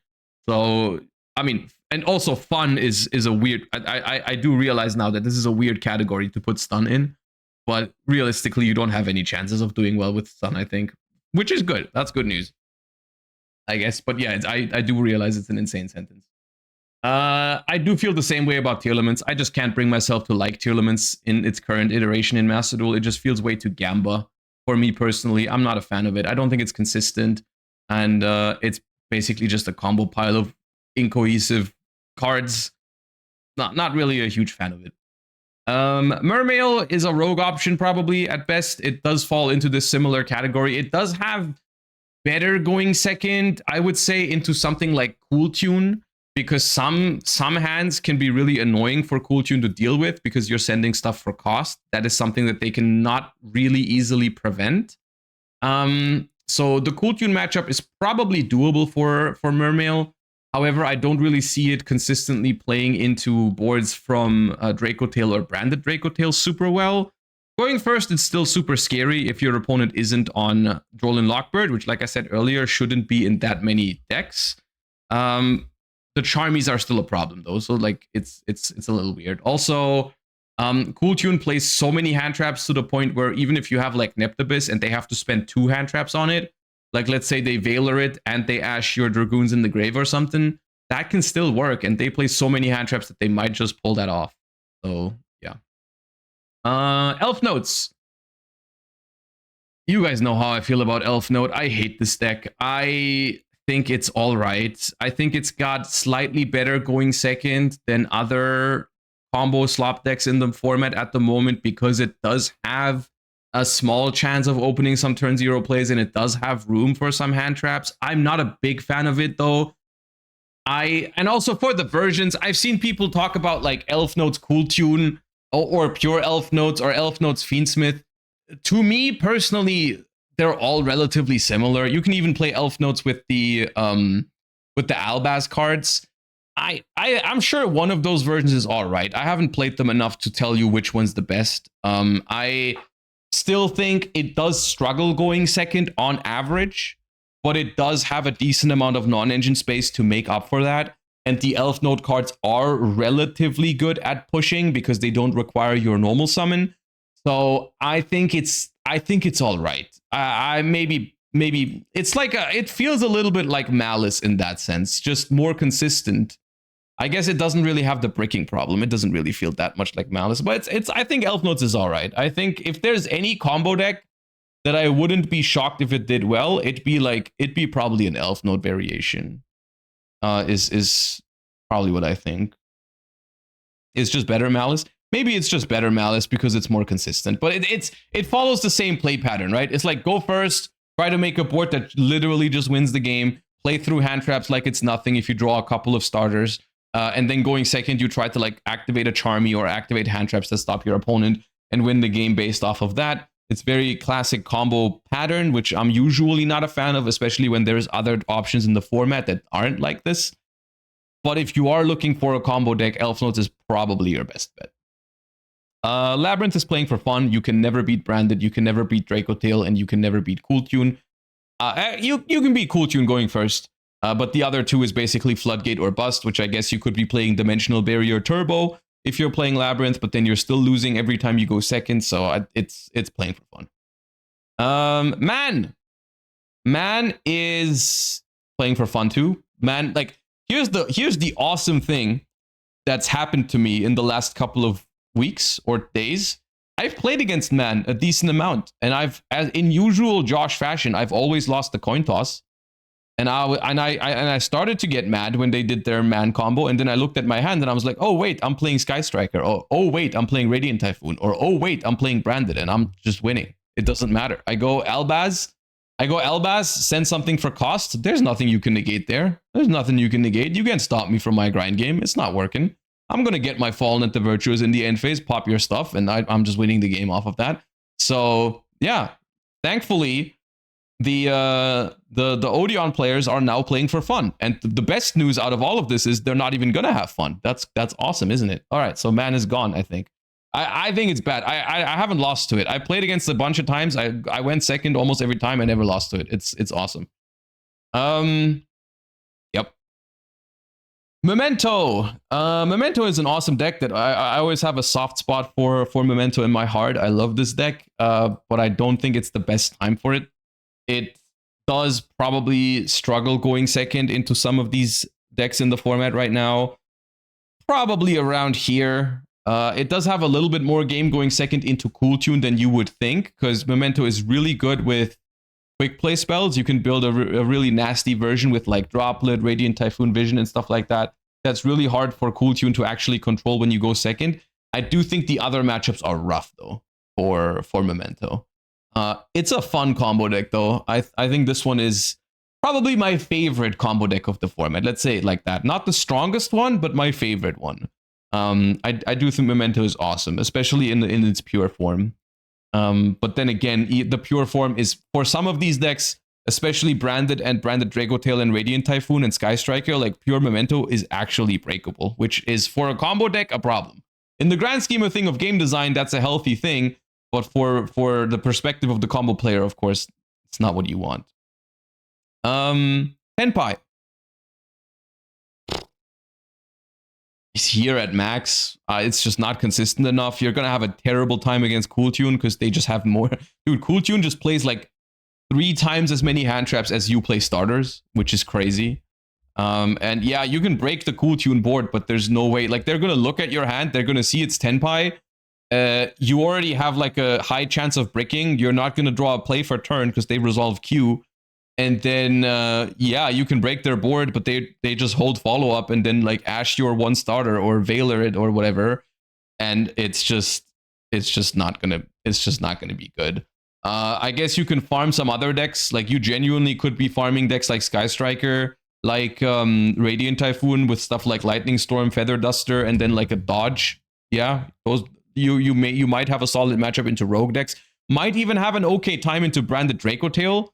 If that's your like approach, like activate Duster or Lightning Storm and then chain Droplet or something, yeah, you can beat Dracotail with that sometimes if they don't, but then they still go Secretarion with the thing, and then you need another breaker for that. But Tenpai can pull that off. Tenpai can pull that off because then they need like another breaker for the like thrust after you go Secretarion, and then it's GG. But overall, it's not a good deck. It's just a rogue deck, if anything. Okay, Eniacraft.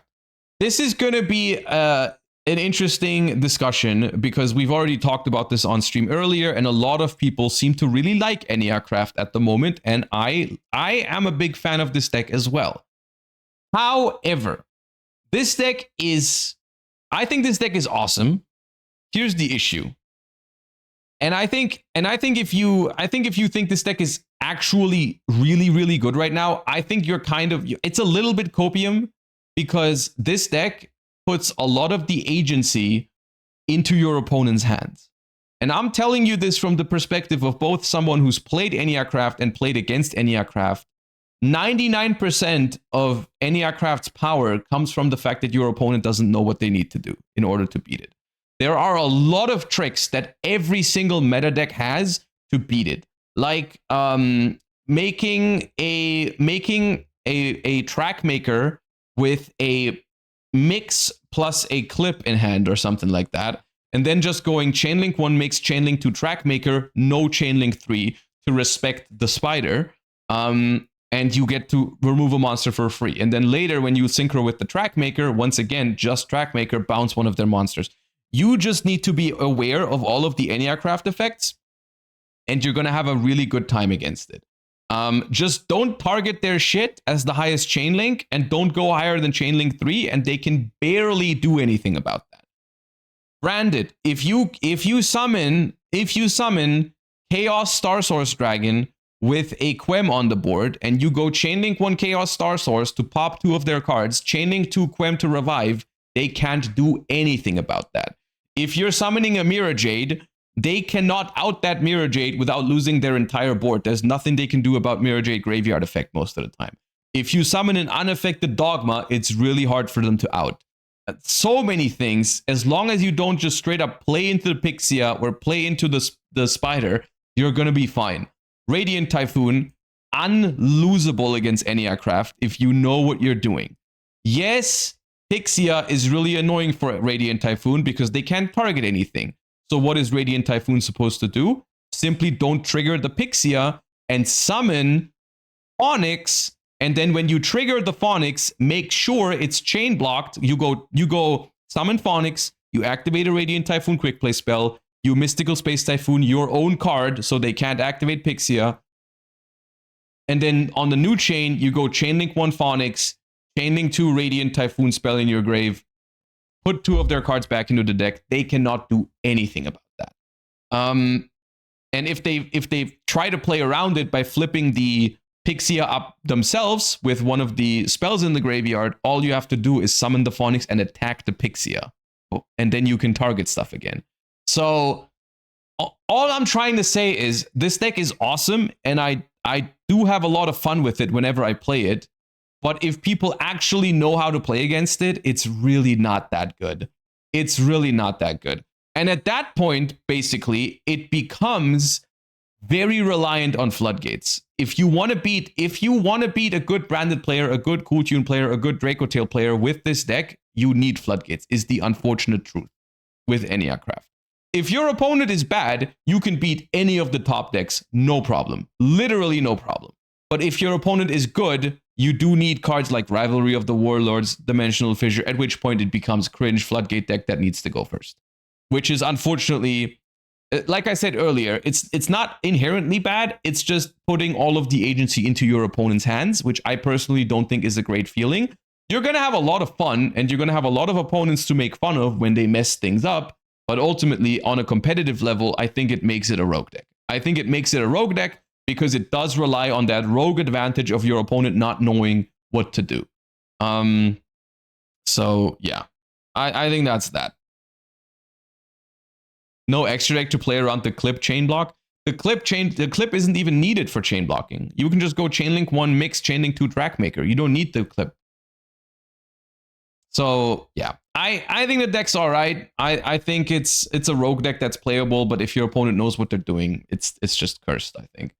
However, at the same time, being able to play Dimensional Fissure and Shifter and Rivalry is an advantage. Even though it's cringe, it is an advantage. By no means. The deck is sometimes really, really hard to beat when it goes first because you draw a lot of cards with Rebirth, and you have a high chance of seeing your Dimensional Fissure or your Rivalry because you deck thin a lot and then you draw like 4 cards.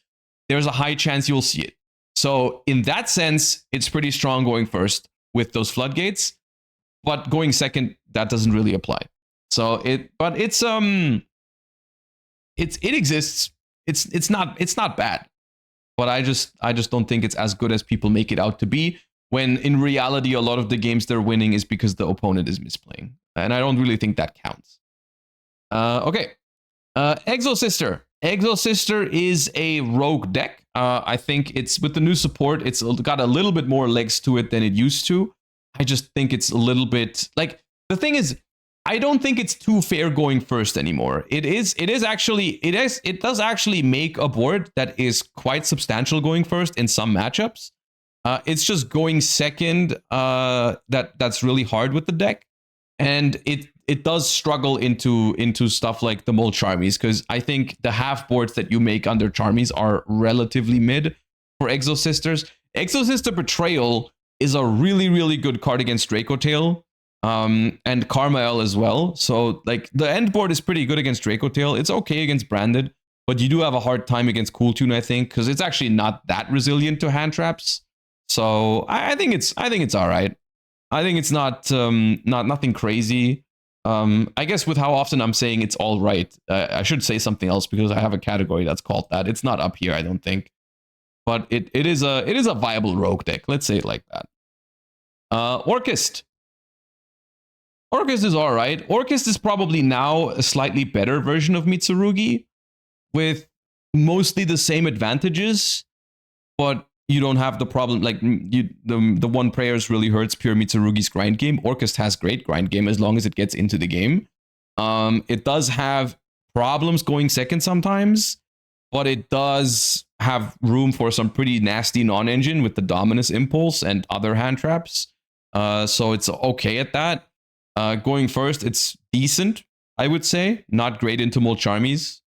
So, yeah, it's all right. It's an all right mid-range deck. I just think there's better mid-range decks out there. Like, realistically, I don't see a reason to play Orchist over Cool Tune, over Radiant Typhoon, over Draco Tail. Like, I don't really think it's that. It does make it makes a pretty strong end board going first. Especially if you play, like, Fiendsmith on top. Like Fiendsmith Orchist boards are quite disgusting, actually. So that is that. RB is playing for fun. As much as I hate that, you know what? No, actually, no, it's Rogue. It's Rogue. I've played this. It wasn't that bad. It was not that bad. It was okay. It could break some boards going second, especially against Cool Tune. It's probably okay. Against the other decks, it's probably not that great. But I think it's better than playing for fun. I don't think it's better than these decks to the left of it, but I think I would prefer it over the two decks to the right of it. It's okay. Yummy. I haven't really seen much Yummy around at all at the moment. I do think Yummy is kind of struggling in Master Duel right now. It's probably all right though. Like I don't really see what would make it like it's just a strictly verse version of Cool Tune, I suppose, right? Like if you're the type of player who wants to play a deck like this, like why would you play Yummy if Cool Tune exists? And also Cool Tune is a bad matchup for you especially if you're going second. If you're going second, it's probably unwinnable. If you're going first, it's doable, but they have a lot of hand traps, so it's never guaranteed. It's probably around here. Probably here. Well, yeah. Zodiac, pure Zodiac, and I do mean pure Zodiac, not Zodiac Radiant Typhoon. I've seen, and this is a deck I haven't played myself yet. I want to try it, but I just didn't want to try it before the WCQ because I want to focus on other decks. I think this deck has some potential, but ultimately it probably ends up here. Because all of the combos I've seen from pure Zodiac are somewhat impressive, but they require a decent amount of bricks in the deck, depending on which route you go down. And also, like realistically, it's just not better than what other decks are doing with one card. This one is the definition of playing for fun, though, because I actually did think it was very fun. When I saw it, when my opponent was playing it, I had a great time, and their combos were actually quite cool. They were like looping Daigusto Emerald with Eclipse Twins and drawing a bunch of cards turn one, and then ending on like Trident, Utopic Draco Future, and like IP Masquerena and something else. It was cool. I liked it. I thought it looked awesome, but it's obviously weak into Charmies, and I don't know how good your going second is. You have a lot of normal summons, and Barrage is your extender, I guess, but that's not really that much. So it's probably a fun option, but nothing else. But I still want to try it. I want to give it a shot after the WCQ is over and see if I can make something work with it. I think it's awesome. Okay, Heckahands is not even a functional deck, unfortunately. I think this deck was awesome. My video where I tried this deck in the Dice Rally event that's one of my most fun Dice Rallies I've ever had. This deck is crazy fun. Unfortunately, they just didn't make it functional. Like, yeah, Hecka got no hands, unfortunately. It's just really This deck is like, it feels like it's made either to be splashed in other illusion decks, which we don't really have right now, or it's just made for lower power formats, like when you play an event with custom rules, or I don't know, Genesis format or something like that. But it's just not made to be a competitive Yu-Gi-Oh deck in Advanced Constructed, I don't think. A lot of people really like the Magnet Warrior deck, and I don't get it. I really don't get it. I think it's all right, but I just don't think it's doing anything special that is not exactly the same with a different flavor than what Elf Note is doing or Mermail is doing or whatever. Maybe that's just me being a combo hater, but I just didn't think it was ever better than other combo decks around. Like, I don't know. It's, I guess, slightly better going second because of the circular, but I just can't bring myself. Like, I've been going first against this deck, and it's not really. It can beat Cool Tune. I'll give him that. I'll give him that. The Magnet Warrior deck can have a decent time against Cool Tune, but not into the other decks in the format. Like, you're not consistently beating Draco Tail going second. You're not consistently beating Branded going second. There's no shot. You're delusional if you think that. Your deck going first is auto win. Congratulations. So you're in the same camp as Elf Notes. Yeah. Vanquish Soul K9 is okay right now. I think it's just not consistent enough to be happy to play against Cool Tune. It is not good enough into Charmies to be happy going second. Like, literally, this deck, even though its end board is insane, is breakable for decks like Branded and Sky Striker. And going second with it is really, really hard with these decks. Against these decks right now. So I'm not the biggest fan of Vanquish Soul K9 right now.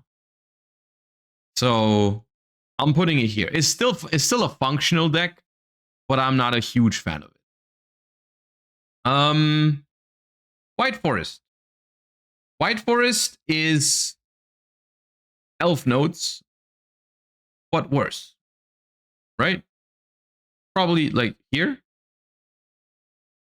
And sometimes they even put them together, which is cringe maxing, I suppose, is what they call, is what the youth calls that. But I think White Forest itself is probably just a worse version of other combo decks. Yeah, I'm aware that that's not every deck in the format right now. But feel free to let me know in the comments what you think if you're watching this on YouTube, and let me know if there's any deck I missed. I'll try to answer your comments, even though I'll probably be busy playing the Worlds Qualifier this weekend, which you can tune in live on Twitch, where I'll be streaming my entire Worlds Qualification process this weekend. Gonna be a long one, so I hope to see you all there. Until then, thank you all for watching. I hope you enjoyed the video, and I'll see you all next time, YouTube. Bye-bye, everybody. Peace.